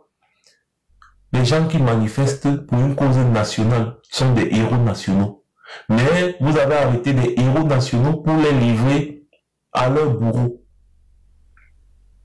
Et vous pensez que vous allez vous en sortir comme ça? Non, vous n'allez pas vous en sortir. C'est-à-dire, dans aucun pays, les collabos ne s'en sortent. Dans aucun pays. Dans aucun pays. Si c'était par exemple aux États-Unis, c'est que vous n'auriez même pas passé la nuit. C'est-à-dire que tu es en train de nager chez toi, là, tu entends seulement que les gars viennent vider 3 ou 4 chargeurs chez toi. Pam, on vole avec toi. Tous ceux qui sont dans la maison avec toi. À cause du geste que tu as posé. Mais tôt ou tard, vous allez répondre parce que le régime Biya va tomber. Et quand le régime Biya va tomber, j'aimerais bien être là pour voir comment est-ce que vous allez vous regarder dans un miroir. C'est hallucinant. Tous ces militaires zélés là, on vous envoie aller mater les populations, vous en êtes fiers. Ah, passe là-bas, tu as dit que tu veux marcher, non? Marche, allons, on voit. Il y a des groupes terroristes au nord. Les populations populations ont besoin de vous là-bas pour sécuriser le nord du pays. Il n'y a rien au sud. Au nord du pays, là-bas, il y a des problèmes graves. Boko Haram est en train de faire du sale. Vous avez tout ce matériel dont vous parlez, vous avez le matériel militaire que vous avez sorti contre les manifestants. Même pas 2 jours de manifestation. Hein. Il a suffi d'1 jour de manifestation. Le lendemain, vous sortez tout genre de matériel militaire contre la population. Mais quand Boko Haram fait ses incursions au nord, là-bas, vous n'êtes pas là. Il y a l'autre qui vient parler aux populations. Moi, j'ai fait tous les fronts. J'ai fait Boko Haram. J'ai fait ceci. J'ai fait cela. Donc, quand un militaire va venir parler d'avoir fait le front, toi aussi, tu vas venir parler que tu as fait le front. Et on te déploie dans la ville pour traquer les populations civiles. Tu viens là, tu parles. Tu parles fort. Tu parles aux gens. Et tu dis, je suis militaire. Je suis militaire. Je suis militaire full one. Depuis que je suis dans ce pays, au Royaume-Uni, depuis que je suis ici au Royaume-Uni, je n'ai jamais vu un militaire. Ici où je me trouve, il y a souvent des manifestations. Hein. Et à chaque manifestation qu'il y a ici, les gars détruisent les voitures de la police. Ils détruisent les bâtiments de la police avec les cocktails Molotov. Ça, ils sont les champions du cocktail Molotov ici. Quand il y a manifestation ici, c'est grave. J'ai dit c'est grave. Pour rien comme ça, tu entends seulement manifestation, la police partout. Les gars bagarrent avec la police. Ils lancent les cocktails Molotov même sur les boucliers des policiers là. Jamais on a déployé l'armée. Les gars peuvent bagarrer une manifestation et ils commencent sur leur manifestation ici là le vendredi. De vendredi à dimanche, quand il y a manifestation ici, on vous dit seulement que non, restez à la maison parce qu'ici les gars sont extrêmement violents. Il dit c'est la vraie bagarre. Tu vois comment les gars bagarrent. Vous avez vu les manifestations des gilets jaunes en France avec les policiers. Il dit c'était la bagarre. Les gars bagarrent. Tous les coups sont permis. Quand il y a manifestation ici, là, il y a au moins 50 véhicules de la police qui sont détruits. Les commissariats ici, c'est comme des prisons de haute sécurité. On a mis des murs et des fils barbelés pour empêcher les manifestants de détruire le commissariat. Mais jamais on n'a envoyé les militaires contre les manifestants. Je vous dis, les manifestants qui fabriquent les cocktails Molotov, ils balancent ça sur la police tout le temps. À aucun moment, on a envoyé les militaires. On envoie la police anti-émeute et on envoie les ambulances. Écoutez bien ce que je dis. Hein. On envoie la police anti-émeute et à côté, on envoie les ambulances dans la zone où il y a la manifestation. La police bagarre avec les manifestants. Quand un manifestant est blessé, l'ambulancier peut porter le manifestant sur la civière. Ambulance, Quand un policier est blessé, l'ambulancier peut porter le policier, civière, ambulance, allez, hôpital. Le cas qu'on peut traiter sur place, on traite sur place. Quand la manifestation, si la manifestation fait 2 jours, on relaie seulement les policiers, on relaie les ambulanciers.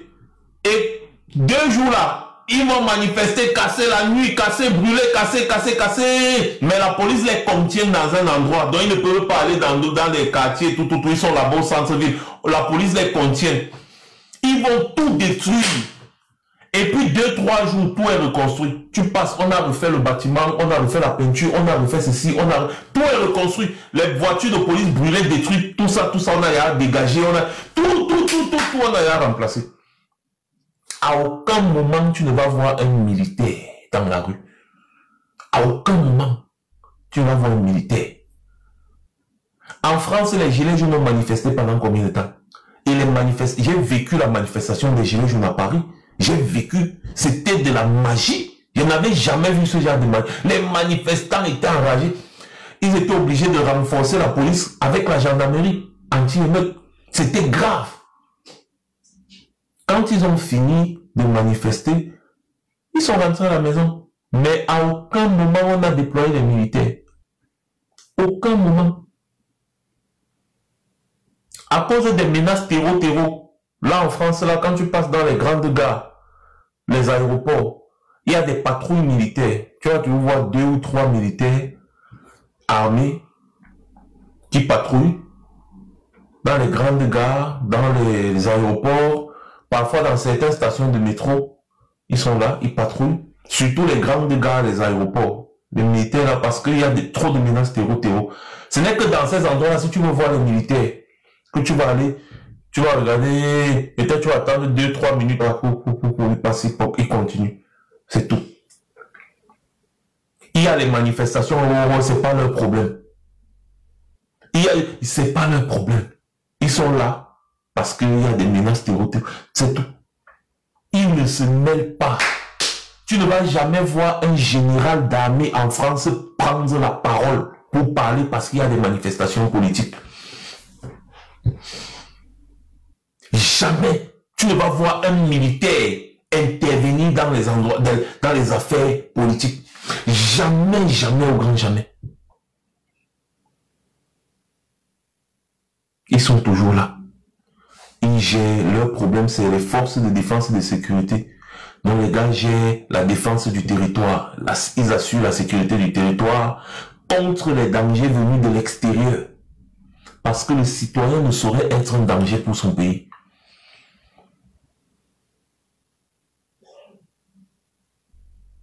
Je ne sais pas si vous comprenez. Alors, ayant constaté tout ceci, que les militaires, en grande majorité, là, ces militaires zélés là, ont décidé de mater les populations. On a donc demandé aux populations de rester à la maison. Et vous avez remarqué que dans plusieurs localités du pays, les gars observent les villes mortes. Et c'est bien. 3 jours de ville morte d'abord. Ensuite, on va recommencer. Vous avez dit qu'on va venir nous arrêter, on va nous faire ceci, on va nous déporter. Ça fait combien d'années? Depuis 2016 que vous ne faites que dire que je n'ai pas de papier, on va me déporter, on va m'arrêter, on va faire des plaintes, on va faire ceci. Il y a un représentant de l'État camerounais qui a été souillé par le juge, ici là en France. Quand nous étions là-bas. Ils sont partis porter plainte que on a cassé l'ambassade, on a chassé le président Biya, on est parti poursuivre le président Biya. Le juge leur a demandé que, mais est-ce que vous êtes au courant que nous sommes en France? Est-ce que vous êtes au courant qu'il y a la liberté d'expression ici? Vous traduisez des gens ici à cause d'une manifestation politique. Il a été souillé, comme je te dis, il vous dit là par le juge, souillé. Dès que le juge a seulement vu, puisque le dossier était arrivé devant lui, parce qu'eux, ils font des citations directes. Donc, quand le dossier est arrivé devant le juge a convoqué, il nous a convoqué. Il a posé la question au monsieur. Mais c'est quoi? On lui a donné la parole. Et c'est toujours les mêmes. Hein. Si ce n'est pas Tangana, c'est Ondoa. C'est pas Ondoa, c'est Zoa. Si c'est pas Zoa, c'est Abba. Si c'est pas Abba, c'est toujours les mêmes. Je ne sais pas s'ils font exprès ou alors ils n'arrivent plus à se cacher. C'est toujours les mêmes. Et Fouda, Omba, Atangana, mais toujours Evina. Les mêmes, moi je ne comprends pas. Je ne comprends pas sérieusement. C'est quoi? Vous voulez jeter l'opprobre sur une communauté au Cameroun? La communauté Betty ne vous a rien fait. C'est vous qui mangez, c'est pas la communauté Betty qui mange. Mais à chaque fois, quand il y a un problème, ils veulent toujours mettre un Betty en avant. Pour que le Cameroun se retourne contre les Betty. Et comme ça, ils vont utiliser la communauté Betty comme bouclier humain ou bien chair à canon. Mais c'est pas possible. Vous allez voir Elekam, l'avocat d'Elekam à Tangana. Tous ceux qui font le sale boulot au Cameroun, les militaires que vous avez vus là, vous allez voir toujours les militaires là, en majorité ceux qui tirent, tous les militaires qui ont ouvert le feu là, et qui ont été filmés, apparemment tous ont des noms à connotation Betty. Le président du Conseil constitutionnel qui est là pour faire le sale boulot, Betty. Ce n'est pas sérieux, vous ne pouvez pas exposer une communauté comme ça et les Camerounais qui ne réfléchissent pas, qui sont seulement énervés, auront un mauvais ressenti contre la communauté Betty qui pourtant souffre le martyre. Vous voyez en période électorale des ministres qui s'en vont rencontrer les jeunes des communautés Betty pour dire à ces jeunes que vraiment le pouvoir nous appartient. Il ne faut pas que les gens là prennent le pouvoir, sinon ils vont nous faire du mal parce qu'ils nous en veulent, parce que c'est nous qui avons le pouvoir, donc ils sont jaloux. Hein. Les jeunes là, ils ont fait des vidéos ici pour dire qu'arrêtez de nous manipuler. Arrêtez de nous manipuler. Jusqu'à Paris, la personne qui vient représenter l'État du Cameroun, que machin truc patati patata au tribunal, c'est un bêtis. Est-ce que c'est sérieux? C'est pas sérieux. Vous donnez l'impression que oui, ce sont les bêtis qui font tout ce qu'on fait au Cameroun. Non, c'est pas les bêtis. Le gouverneur de l'extrême nord là qui a participé à la fraude électorale, il est bêtis. Non. Ketia Kouté, c'est bêtis. Non. Laurent Nesso, il est bêtis. Non. Nganou Djoumessi est bêtis. Non. John Guité est bêtis. Non plus. Atanga dit l'homme le plus détesté des Camerounais, il est bêtis. Non.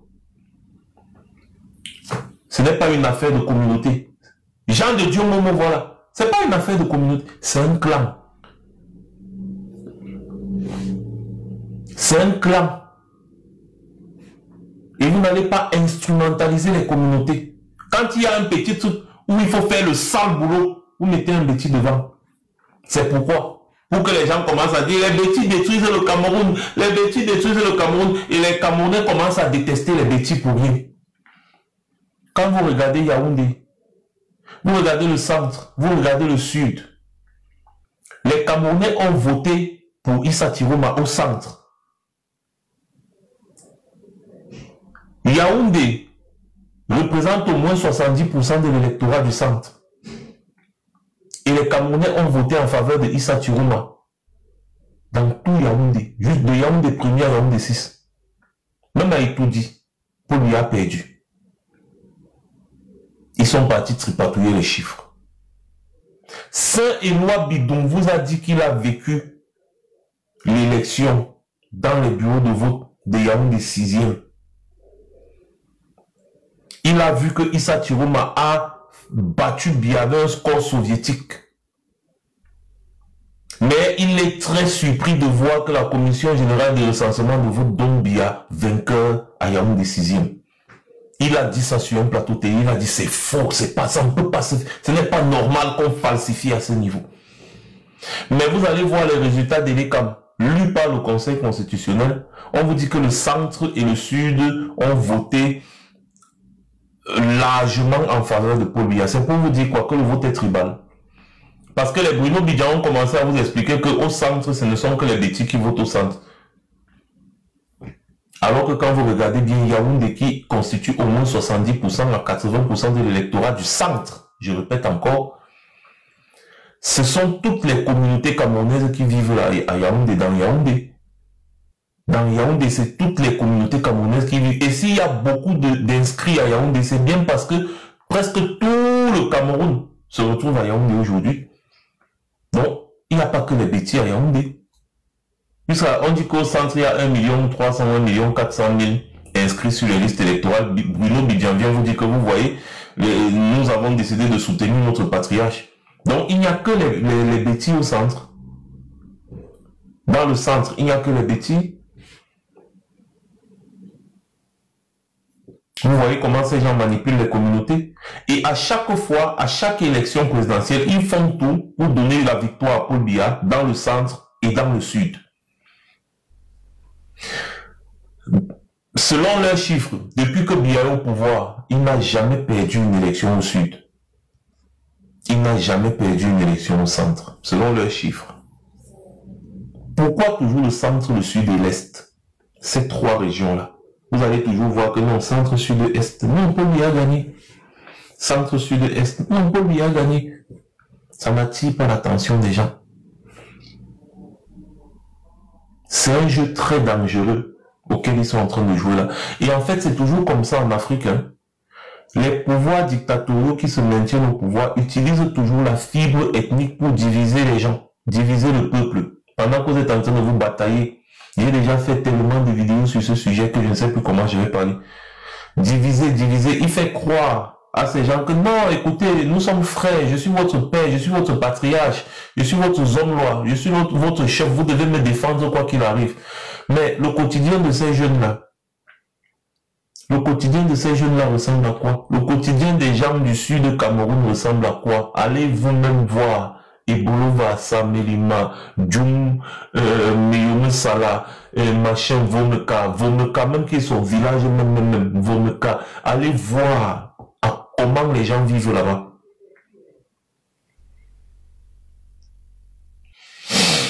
On pourra dire ce qu'on veut, mais le Cameroun est au-dessus de nous. C'est d'ailleurs pour ça que je vais une fois de plus féliciter Noran Foster pour son boycott. Oui, elle a boycotté l'Assemblée nationale aujourd'hui, c'est bien. Il faut faire plus. Et moi, je te conseillerais de quitter derrière Kouagne, parce que Kouagne, c'est le plus gros roublard politique que le Cameroun n'ait jamais connu. Kouagne, c'est l'enfant d'Atangandi. C'est Atangandi qui forme Kouagne, qui le fait entrer dans l'opposition pour détruire l'opposition. Et je vous avais dit que Kouagne sera le premier à reconnaître la victoire de Bouygues. Je vous avais dit. Ne vous avais-je pas dit? Répondez ici en commentaire. Je vous avais dit que Kouagne ne veut pas entendre parler de coalition parce que ce n'est pas son rôle. Kouagne ne peut jamais être en faveur d'une coalition. Le rôle de Kouagne, c'est toujours de reconnaître la victoire de Biya. Et je vous avais bien dit que Kouagne, là, comme vous voyez, là, sera toujours classé 3e.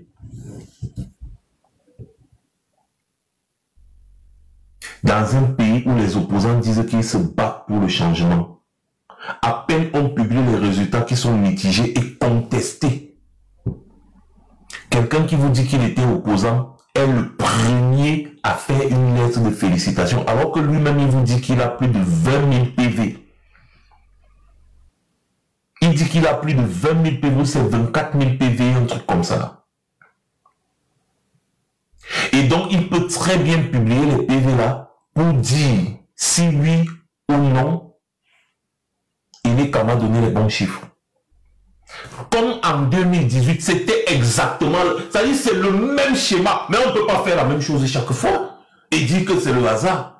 En 2018, Kouagne aussi disait toujours qu'il a les PV. Et il a toujours ses 21 ou ses 24 000 PV, le même chiffre. Et jamais Kouagne n'a dit qui a gagné dans ces PV. Bon, est-ce que vous trouvez que c'est normal que notre pays traverse la crise qu'elle est en train de traverser actuellement? L'opposant qui est donné 3e dit qu'il a plus de 20 000 PV. Ils ont fait un travail, une réunion pour, n'est-ce pas, compiler tous les chiffres des PV là. Donc, Kouagne connaît les chiffres qui sont issus de ces 20 000 PV qu'il a entre ses mains. Mais il n'a pas publié les chiffres là. Il a vite fait de reconnaître la victoire de Paul Biya. Il dit que, bon, de toutes les façons, malgré la fraude, Paul Biya est reconnu vainqueur par le Conseil constitutionnel, donc je prends acte, vraiment, je félicite le gagnant, mais il faut revoir, nanani, nanana. Mais Kouagne, tu as annoncé, personne ne t'a demandé, tu as annoncé que tu as plus de 20 000 PV, donne les chiffres qu'il y a sur les 20 000 PV là. Il ne le fera pas, parce qu'il n'est pas un opposant. C'est pour ça que vous voyez, et je salue l'élégance, hein. Sinon, avec les gens comme Kouagne, il ne faut pas être élégant, mais je salue quand même l'élégance du mari de Noran Foster, qui a démissionné du parti de Kouagne. Et j'aimerais lui dire que, mon gars, tu ne peux pas démissionner d'une saleté comme ça et tu laisses ta femme dedans. En tant qu'un homme, tu dois imposer à ta femme de démissionner de là. Si tu as démissionné, c'est parce que tu as vu l'esbrouf. Donc tu ne peux pas être un pied dedans, un pied dehors. Maintenant, ta femme qui commence à se ranger là du côté du peuple refuse de démissionner. Pourquoi? La mère démissionne du PCRN. Tu seras toujours député. Ton mandat de député finit en 2026. Donc tu peux très bien aller militer dans un autre parti politique pour être réélu si tu veux. Peut-être tu seras réélu. Mais si tu démissionnes, ça va passer un message très fort. Voilà les gens de Kouagne qui sont aujourd'hui en train de t'insulter, te mépriser, alors que c'est toi qui les recevais chez toi tous les jours, tu leur donnais à manger, tu as financé le parti politique PCR, et nous tous on a vu comment tu as battu campagne ici en 2018, tu as financé ce parti avec ton mari, c'est vrai que c'était pour tes intérêts et tout, mais tu l'as fait. Et aujourd'hui, ils ne peuvent pas t'insulter, te manquer de respect, parce que tu as décidé de respecter la mémoire des Camerounais qui sont tombés. Ce parti politique n'est pas un parti politique d'opposition. Et plus tu restes dedans, plus ton image sera salie et ternie. Et si tu m'écoutes d'ailleurs, je sais que tu m'écoutes toujours, Mourane Foster, démissionne du PCRN. S'il te plaît, démissionne. Tu as quand même l'expérience dans les affaires, donc ça veut dire que tu peux être une bonne politicienne. Démissionne du PCRN. Ce n'est pas un parti politique pour toi là-bas. Voilà. Donc les Camerounais, méfiez-vous. Nous là, on connaît.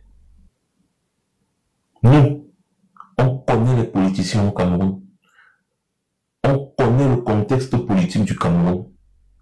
On connaît qui est qui dans ce pays-là. Donc, Kouania que vous voyez là, je vous avais dit que Kouania ne vaut pas 1 milliard. En fait, 1 milliard a été débloqué.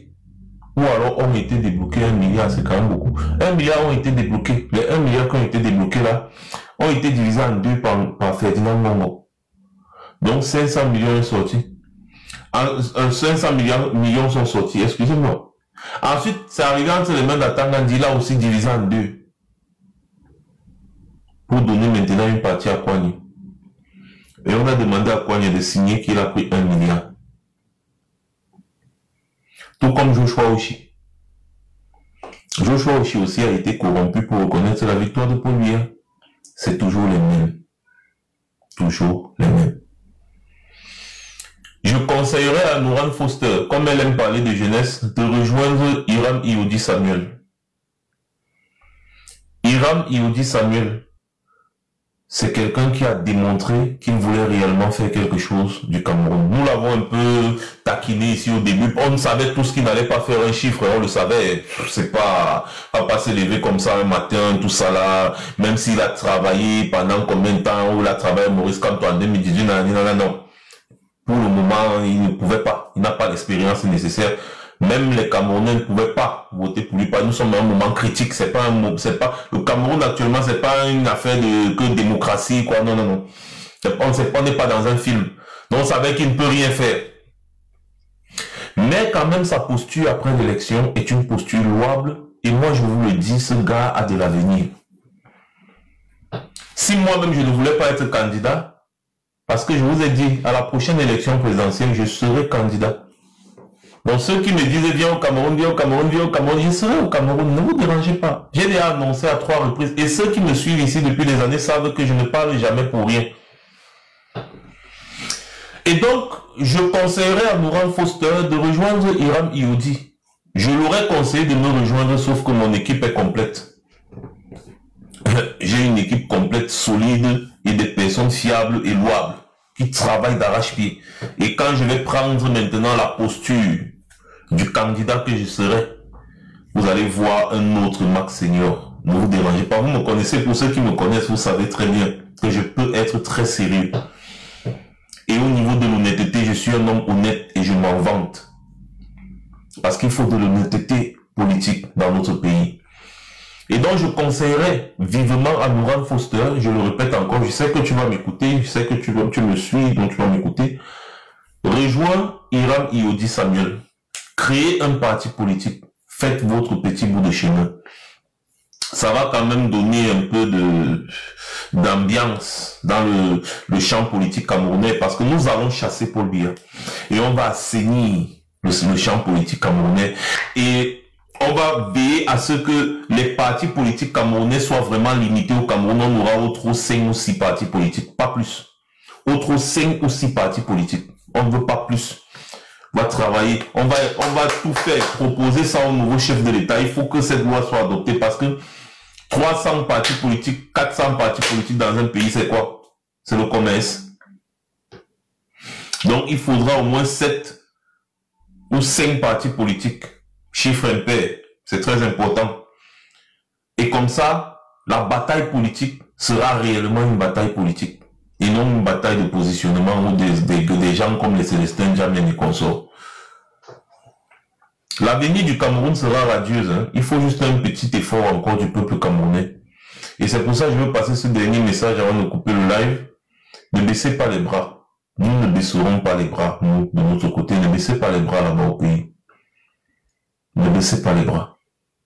Ce qui est sûr, on va renverser ce régime. Il faut encore un peu d'effort. Donc, prenez des forces pendant ces 3 jours de ville morte. Et on va recommencer. Ne vous dérangez pas. Bonjour Eliane, j'espère que tu vas bien. Ne vous dérangez pas. On va renverser Paul Biya. Mais ME, si je ne fais pas le live comme ça, là, toi tu vas commenter comment? Tu es un parasite, tu es incapable d'exister de toi-même. Ou alors si c'est une femme, tu es une parasite, incapable d'exister de toi-même. Tu es obligé de venir t'accrocher dans des endroits comme ça pour essayer d'exister, pour te faire voir. Si je ne fais pas alors de caméra, de vidéo devant ma caméra comme tu dis, toi tu vas venir faire le commentaire comment, puisque tu es incapable d'exister par toi-même. Donc pose-toi des questions de savoir qu'est-ce que tu fais ici. Et tu vas comprendre que tu as un problème.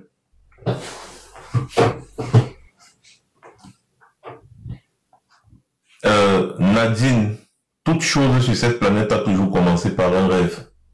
Et il faut être saugrenu pour croire qu'on se lève juste un matin, on fait comme ça. Non, il faut d'abord rêver. Toute chose commence par un rêve. Donc, il faut d'abord rêver. Et ensuite, tu vas matérialiser. Je ne vous en veux pas. Hein. C'est juste que vous êtes idiots. Donc, moi, je ne vous en veux pas. C'est normal, c'est votre nature. Les parasites n'ont pas vocation à réfléchir. Ils détruisent seulement. Ou ils essayent. C'est pour ça que pour ma part, on doit éradiquer les parasites. C'est tout. On doit éradiquer les parasites pour ma part. Parce que vous êtes nocifs.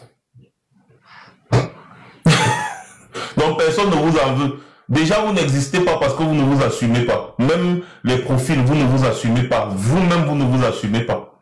Mais c'est pas possible. On est en train de parler ici de Paul Biya qui dirige le Cameroun depuis 43 ans.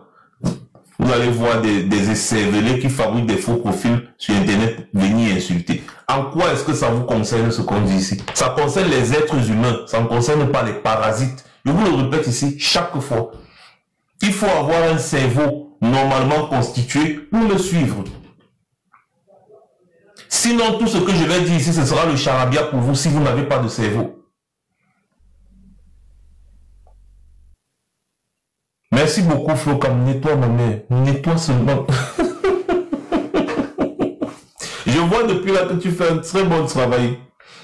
Il y a ma belle là qui m'a écrit là tout à l'heure. Encore, Eliane, je n'ai pas vu ton... Ah, ok, super bien, super. Oh, je vais t'appeler tout à l'heure, Eliane. Je vais t'appeler tout à l'heure, ok? Je finis le live ici là et puis je lance ton appel. C'est ça la reine mère. Le port du cerveau est obligatoire ici. Voilà. Donc, mes chers frères et sœurs, je sais plus ce que je vais dire ou ajouter. Je voulais pousser également un coup de gueule ici, n'est-ce pas, et vous dire que vous ne vous battez pas pour Issa Tiroma. Vous ne vous battez pas pour Issa Tiroma. Et vous avez encore l'occasion aujourd'hui de renverser le régime Biya. Parce que je puis vous dire, des mesures seront prises contre ce régime. Ne vous dérangez pas. Quand vous regardez la détermination de Issa Tiroma, posez-vous des questions. Dans les dernières communications de Issa Tiroma, il a mentionné à plusieurs reprises quelque chose qui devrait vous interpeller. Une fraction de l'armée qui lui est loyale. À chaque fois, il dit que l'armée, la fraction de l'armée loyaliste qui le protège actuellement, qui lui a permis d'éviter tous les pièges tendus. Parce que remarquez, il est toujours en liberté et il travaille, il poste des photos, il est en train de travailler. Comment il a fait? Dans ce pays que vous connaissez là, que même les vendeurs de beignets sont les agents de renseignement. Comment il a fait?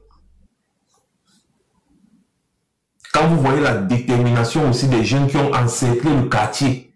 Vous avez vu pour entrer dans le quartier où il y a la maison de Issa Tiroma, vous avez vu? Mon ami, tu n'entres pas là-bas.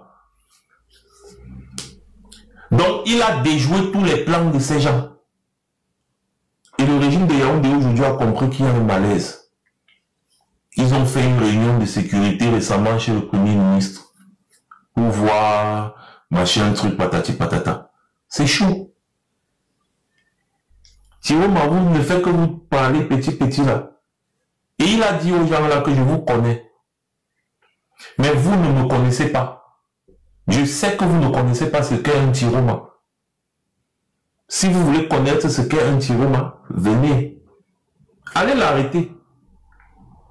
Vous avez essayé hier soir. Vous avez reçu une cuisante défaite. Que le régime Biya vous donne le bilan d'hier soir. Parce que ce n'est plus une affaire que c'est le jeu. Ce n'est plus le jeu. Si le peuple camerounais ne se mobilise pas, parce que Thierry m'a encore dit qu'il y aura d'autres manifestations, préparez-vous à manifester, et cette fois-ci, à manifester non-stop. Parce que si vous restez à la maison, vous vous asseyez en disant que mon frère, on a manifesté vraiment, mais l'inévitable va arriver. Et vous serez toujours les victimes. J'ai parlé ma part. Il faut savoir lire entre les lignes. Il faut savoir lire entre les lignes. Et si ce que je lis là est vrai, les gars, de toutes les façons, j'ai dit ce que j'avais à dire aujourd'hui. Je vis un événement heureux, les gars. En même temps, je n'ai pas annoncé parce que nous sommes en deuil au Cameroun, comme d'habitude. Donc, c'est aussi l'une des raisons pour lesquelles je ne fais pas trop de direct là actuellement sur TikTok. Parce que, voilà, je suis un père de famille et tout ça. Mais de temps en temps, on est là, on travaille, on file un peu des petites informations, des petites astuces aux gars et tout. Et puis de toutes les façons, sachez que rien n'est éternel. Restez concentrés, restons concentrés. Mais soyez sûrs d'une chose, le régime Biya va tomber. Le régime Biya vit ses derniers instants. Voilà. Ouais, la mère Flo comme toi aussi. Le régime Biya vit ses derniers instants. Dis donc, arrête de péter plus haut que ton cul, Maë. Dis donc, dégage. Tu fais partie du régime Biya. Toi, tu es Paul Biya. Tu as déjà vu Paul Biya dans ta vie. On a en train de parler du régime Biya. Tu viens dire, on verra. Toi qui? On verra. Vous aimez souvent péter plus haut que votre cul. Tu fais partie du régime Biya. Tu es ministre. Tu es quoi dans la sauce? Tu sors d'où? On parle à Paul Biya ici, on parle... Mais je ne sais pas, nous sommes dans une bataille. L'adversaire est connu. Quand ils font leur truc, ils mettent ma photo. Ils citent mon nom. Un certain Tchassem Kayo, alias Max Senior, nanani, nanana. Ils font passer ça dans leurs médias, dans leurs journaux, là-bas, tout. Ils nous suivent. Toi qui, maintenant? Ouais, les Camerounais. Ouais, que Seigneur.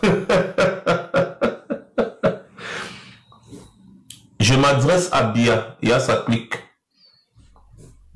C'est tout. Je n'ai pas autre chose à faire avec notre Camerounais. Voilà.